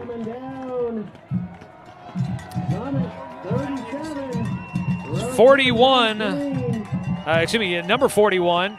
Soren McKee with the kick, and it is 37-19. Summit in front with 2:18 to play. Let's take a 30-second break. Come back with the remainder of the 4th quarter from Summit High School on 541radio.com and on the Score, 92.3 FM and 1490 AM. Get ready to satisfy your dessert cravings with Mountain Mike's new mini churros. These delicious bite-sized churros are the perfect dessert to pair with your favorite Mountain Mike's pizza. Made with only the freshest and finest ingredients. Dough made fresh daily with 100% whole milk mozzarella cheese and toppings to the edge. For limited time only, get 16 mini churros for the whole family for only $4.99. Don't wait. Order yours today for dine-in, carry-out, or delivery.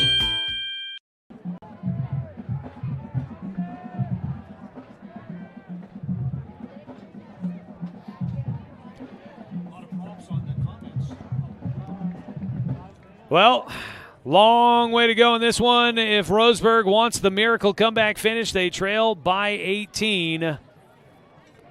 If they could do it, you guys are in for a good final 2:18 left of this ball game. But many of our folks following on the YouTube channel tonight starting to congratulate Roseburg on a great season, and it definitely has been. But still a little bit of time left to go in this ball game. We'll see how it finishes out. Expect a touchback probably here from Soren McKee. Nope, of course. He goes with the little dribbler, goes over the head of Griffin Zymet, and Roseburg just has to jump on it to make sure that Summit didn't get a chance to recover that football. So Roseburg will get it back at their own 15-yard line with 2:15 to play in this one.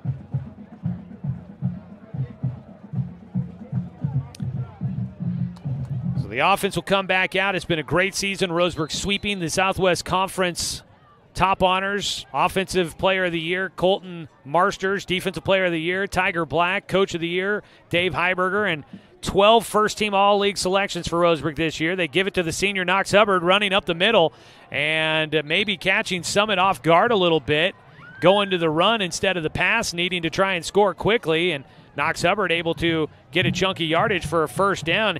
Carries it from the 15 out to the 25 to move the chains. A 10-yard pickup for Hubbard. Clock, though, continues to run down to 1:55 to play in this one. Marsters in shotgun, gives it to Hubbard again, and knocks into the line in the middle. Nowhere to go. Roseburg without any timeouts left in this one, so they can't stop the clock. They run it up the middle to the 27-yard line, just a pickup of 2 for Hubbard. And Roseburg giving the senior a chance to get some carries there. You got a lot of seniors out there. Horton, Gillespie, Kloffenstein, Duper all out on the field. Marsters in shotgun with Hubbard to his right. Fake the handoff, looking to pass. Marsters rolling to his right. Going to just take it off and run. Has space in the middle. Going to cut back to his left. Tries to juke out a man at the 50-yard line. Spins forward into Summit territory. As the clock stops with 1:03 to go as they'll move the chains. Marsters takes it to the 47 on the other side of the field. And so that'll be a 26-yard pickup for Marsters. Out to the 47, Summit half of the field. And the clock is stopped with 51 seconds. The officials talking with the Roseburg offensive line here. Again, Roseburg doesn't have any timeouts. I'm not sure exactly the stoppage here. Maybe, yeah, it might be an equipment situation for Roseburg's offensive line. They get it all situated for James Coleman, the center. Shotgun snap coming up. Marsters calls for it. Fakes the handoff. Looking back to his left, going down the sideline. Duper! A penalty flag going to come out. Duper trying to come back to the ball, a little underthrown, and the defender did not let him do it. And so that'll be a penalty against Summit. Roseburg not content to try and just let the clock run out. There's 36 seconds to go.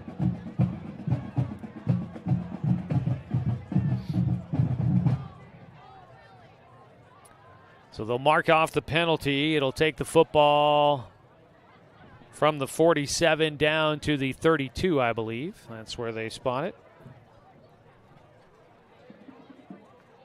Set up with trips to the right. Marsters in shotgun.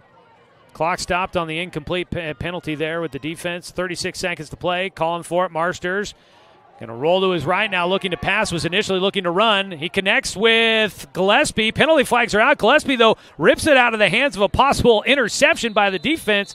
He takes it down to the 25-yard line. It'd be a pickup of 7 to Dawson Gillespie.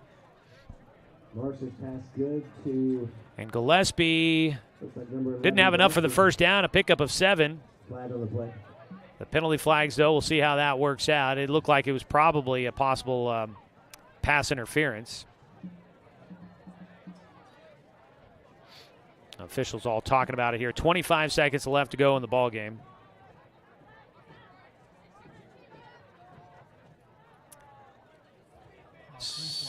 Yeah, a lot of flags out there, and it looks like Roseburg's walking back.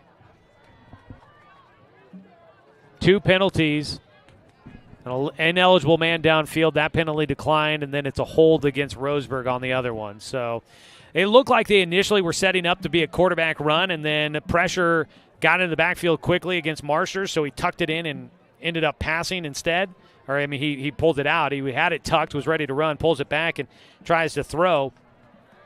And I think because it was a designed run play, Roseburg's offensive line was kind of out of position on that one. So they back the ball back up to the 40-yard line on the penalty by Roseburg.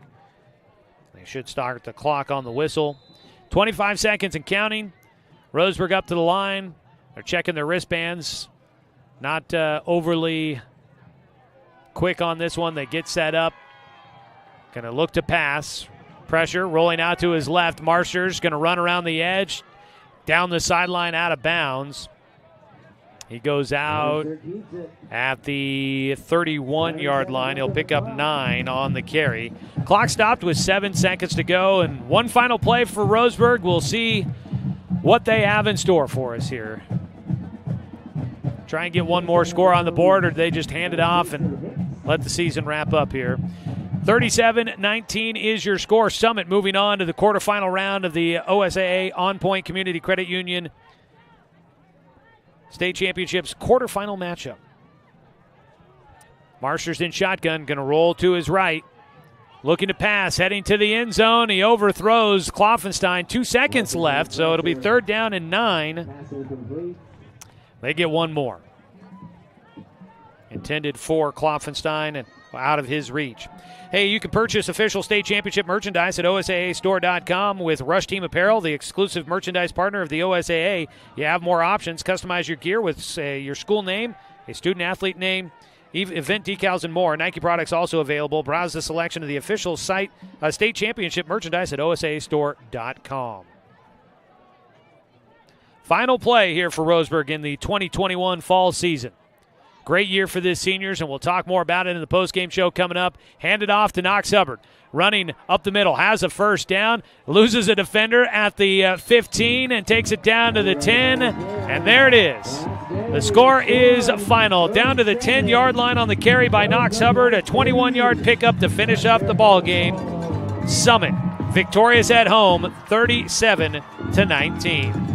Stay with us, folks. The postgame show is coming up. We'll recap this one for you as the season comes to an end for Roseburg and Summit continues to move on. We'll have a recap of the second half scoring. We'll take a look at the scoreboard of other games going on. We'll take a look at your individual statistics, and we'll name our final Mountain Mike's Pizza player of the game this season for Roseburg. I'm Joey Keyrand. It's been a pleasure to be with you here for tonight's broadcast, but we're not done. The postgame show up next after a 2-minute break. Summit wins 37-19 over Roseburg on 541radio.com and on the score, 92.3 FM and 1490 AM.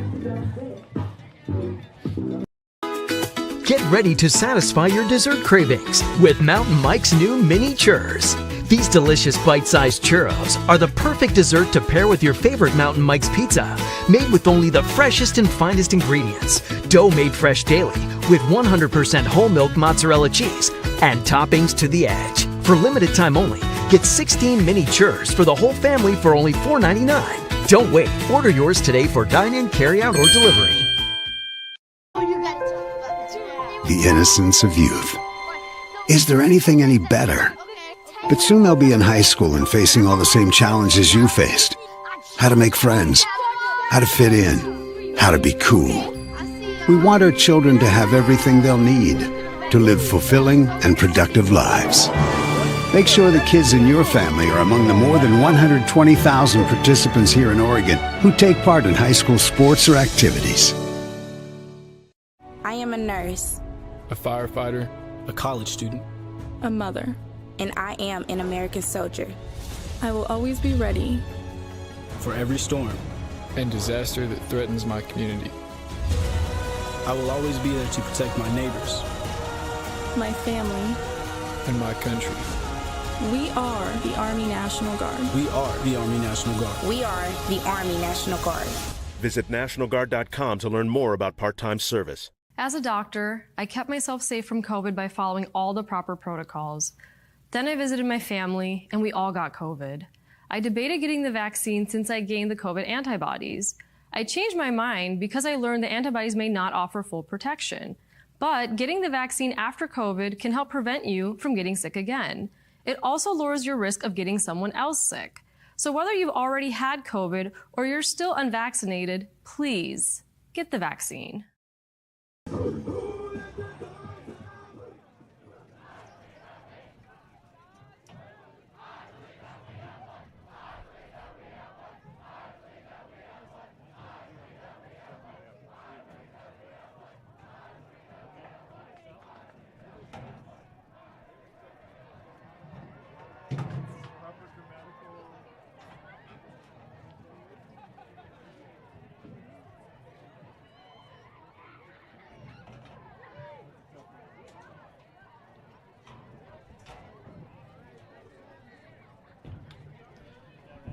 Well, we welcome you back here to Summit High School in Central Oregon, where tonight your Roseburg Indians fall and finish out their season. They will say goodbye to 16 seniors on this year's roster.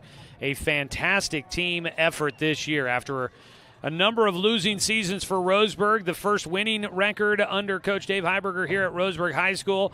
A first playoff games for Roseburg as this year, they end a playoff drought that had stretched 7 seasons.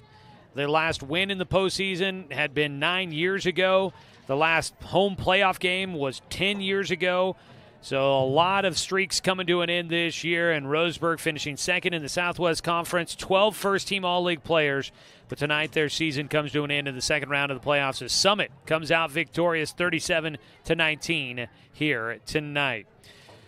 Well, taking a look at the first half of tonight's ball game.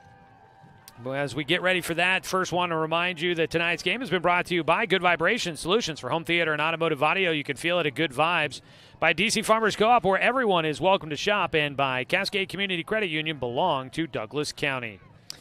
Well, the first half, it was low scoring. Roseburg got the first points on the board, scored 6-0. The PAT was blocked, and the Indians in front on their opening drive of the game. Summit, though, would score on their first drive. 2 plays. They got a 90-yard touchdown pass to get it 7-6 as their PAT was good. They led, and they would lead the rest of the way. They would add a field goal to start the second quarter, and it made it 10-6, and that's your halftime score. In the second half of this ball game, Summit comes out and a big drive to start out the second half really set the tone for the Storm. They go down the field 65 yards, cap it off with an 18-yard touchdown pass from Hogan Carmichael to Taj Brown to put it up 17-6 on the PAT by Soren McKee. Roseburg would have to punt on their first possession of the second half. Summit would go and score on their second possession as they led 24-6 with 6:02 to go in the third quarter. But Roseburg would go down the field, 5 plays, a 23-yard touchdown run by Colton Marsters. The 2-point conversion attempt failed, and it was 24-12 with 4:28 to go in the third quarter. Summit would be held to punt on their next possession, and Roseburg would get the ball.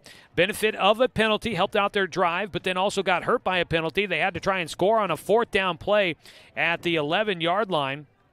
4th and goal, and they do convert as Marsters finds Duper for the score.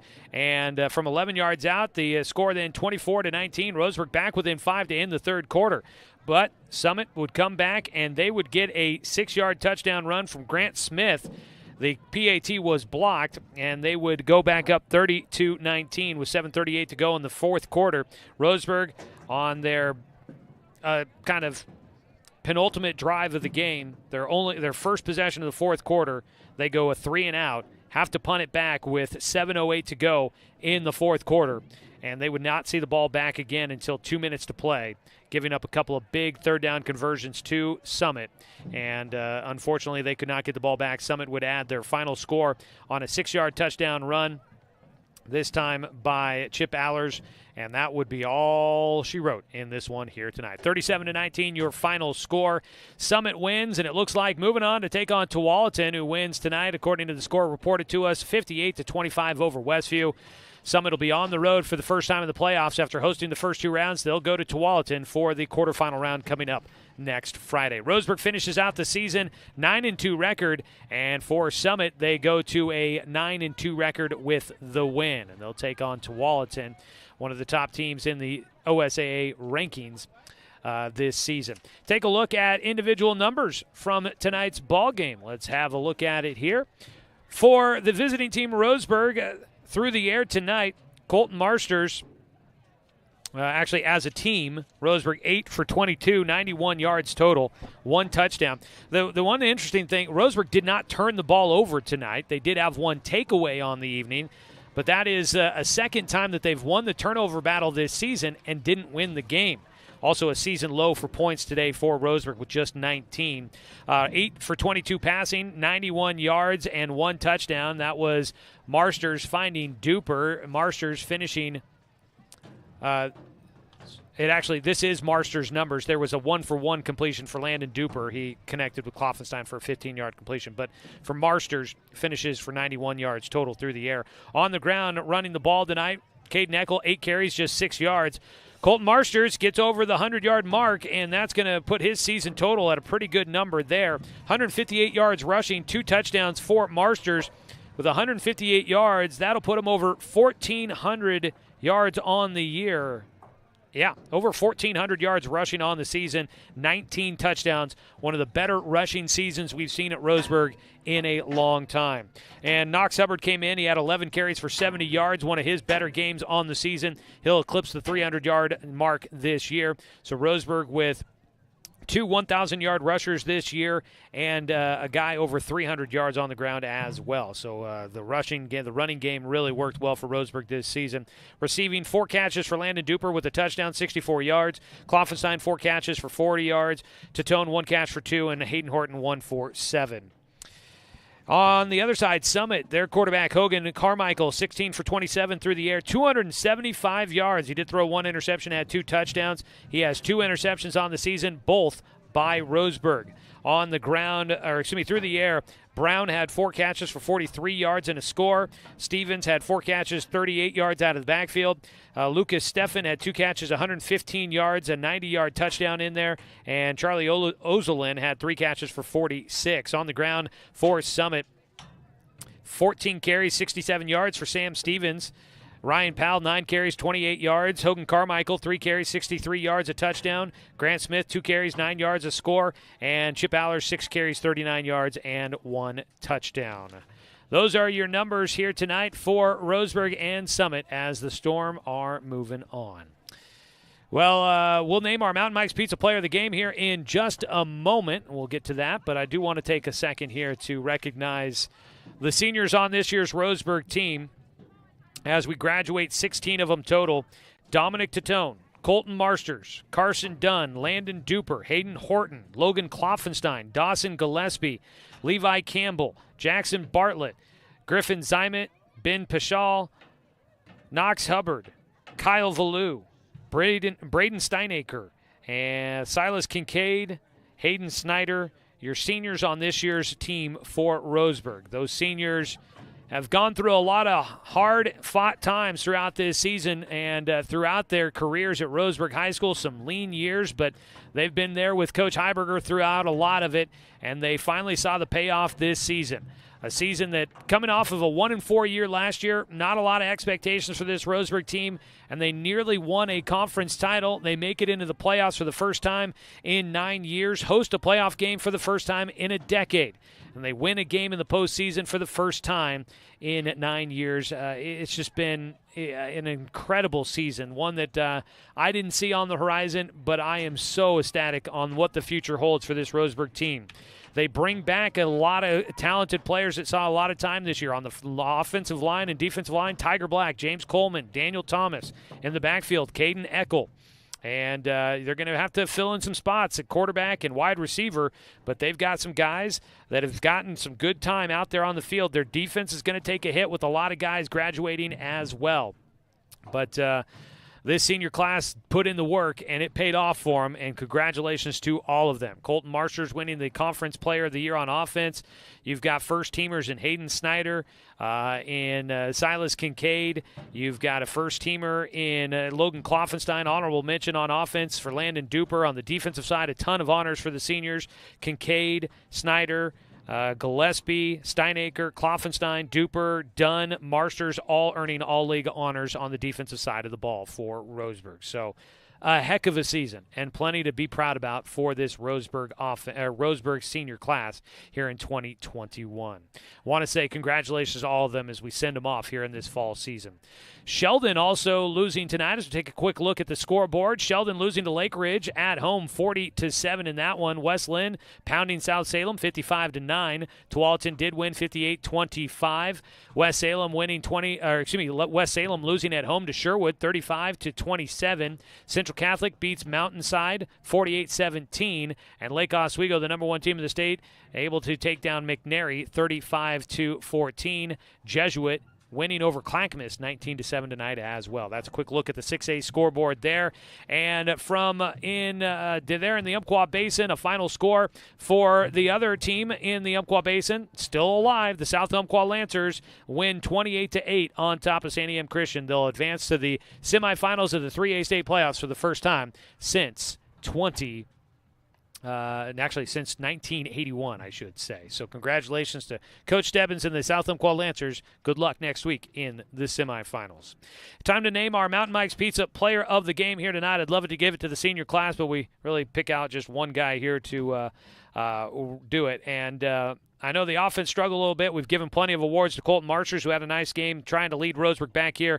But I saw Tiger Black, the defensive player of the year in the Southwest Conference, make a lot of plays on that front line. He was probably getting a lot of attention from the offensive side, trying to make sure they kept him out of the play, but he did a lot up there. I'm going to single him out as our Mountain Mike's Pizza player of the game.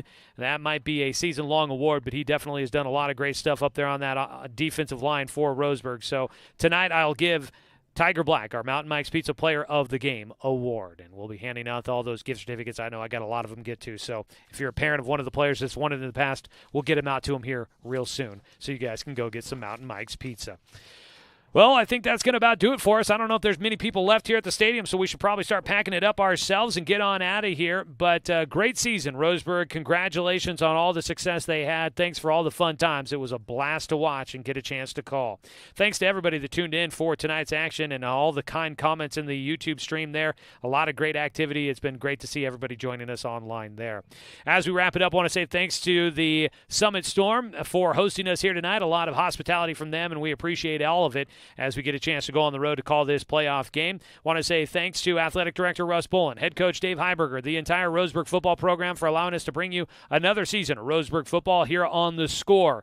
Back in the studio, want to say thanks to Brenton Cranford for the production work tonight, but also thanks to Logan Bishop, to Grady Hamilton, to Ben Hill, and to Craig Ortega for all the help throughout the season running things on the radio side. Thanks to everybody that has helped on the video stream, to Clayton Brelich, who helped out throughout the year, chiming in and getting some of his feet wet on the radio side. Thanks to him for helping out with the broadcast. To Angela Kieran, thanks for helping. To Gabe Rasmussen, who's come out and helped out throughout the season. To my dad, helping out tonight, Charlie Kieran, here in Central Oregon. Appreciate everybody that has helped make the season possible. Josh Nelson was even here for one game at the start of the season. Thanks so much to him for helping out this year and in years past as well. It's been a blast. And as always, like to say thanks to you, the fan, for tuning in for tonight's broadcast, because, of course, without you, I'm just a guy sitting here talking to myself. I don't know. You guys are crazy. We had 270-some people watching on YouTube, watching me call a football game. You guys are crazy, but I couldn't do it without you. So thanks so much for tuning in, because, of course, without you, I'm just a guy sitting here talking to myself. I'm Joey Kieran. We get a little bit of a break, and then basketball season starts here soon. Practices start on Monday for basketball, and we'll be bringing you Roseburg boys, and I do believe we'll be getting girls basketball in there as well with some scheduled differences this year. So look forward to Roseburg basketball coming up in the winter season here on The Score. That'll be starting in December. Have a great rest of your Friday evening, everybody. To Roseburg football, congratulations on a great season. To Summit, good luck in the next round. This has been Roseburg football on a Friday night from Central Oregon on 541radio.com and on The Score, 92.3 FM and 1490 AM.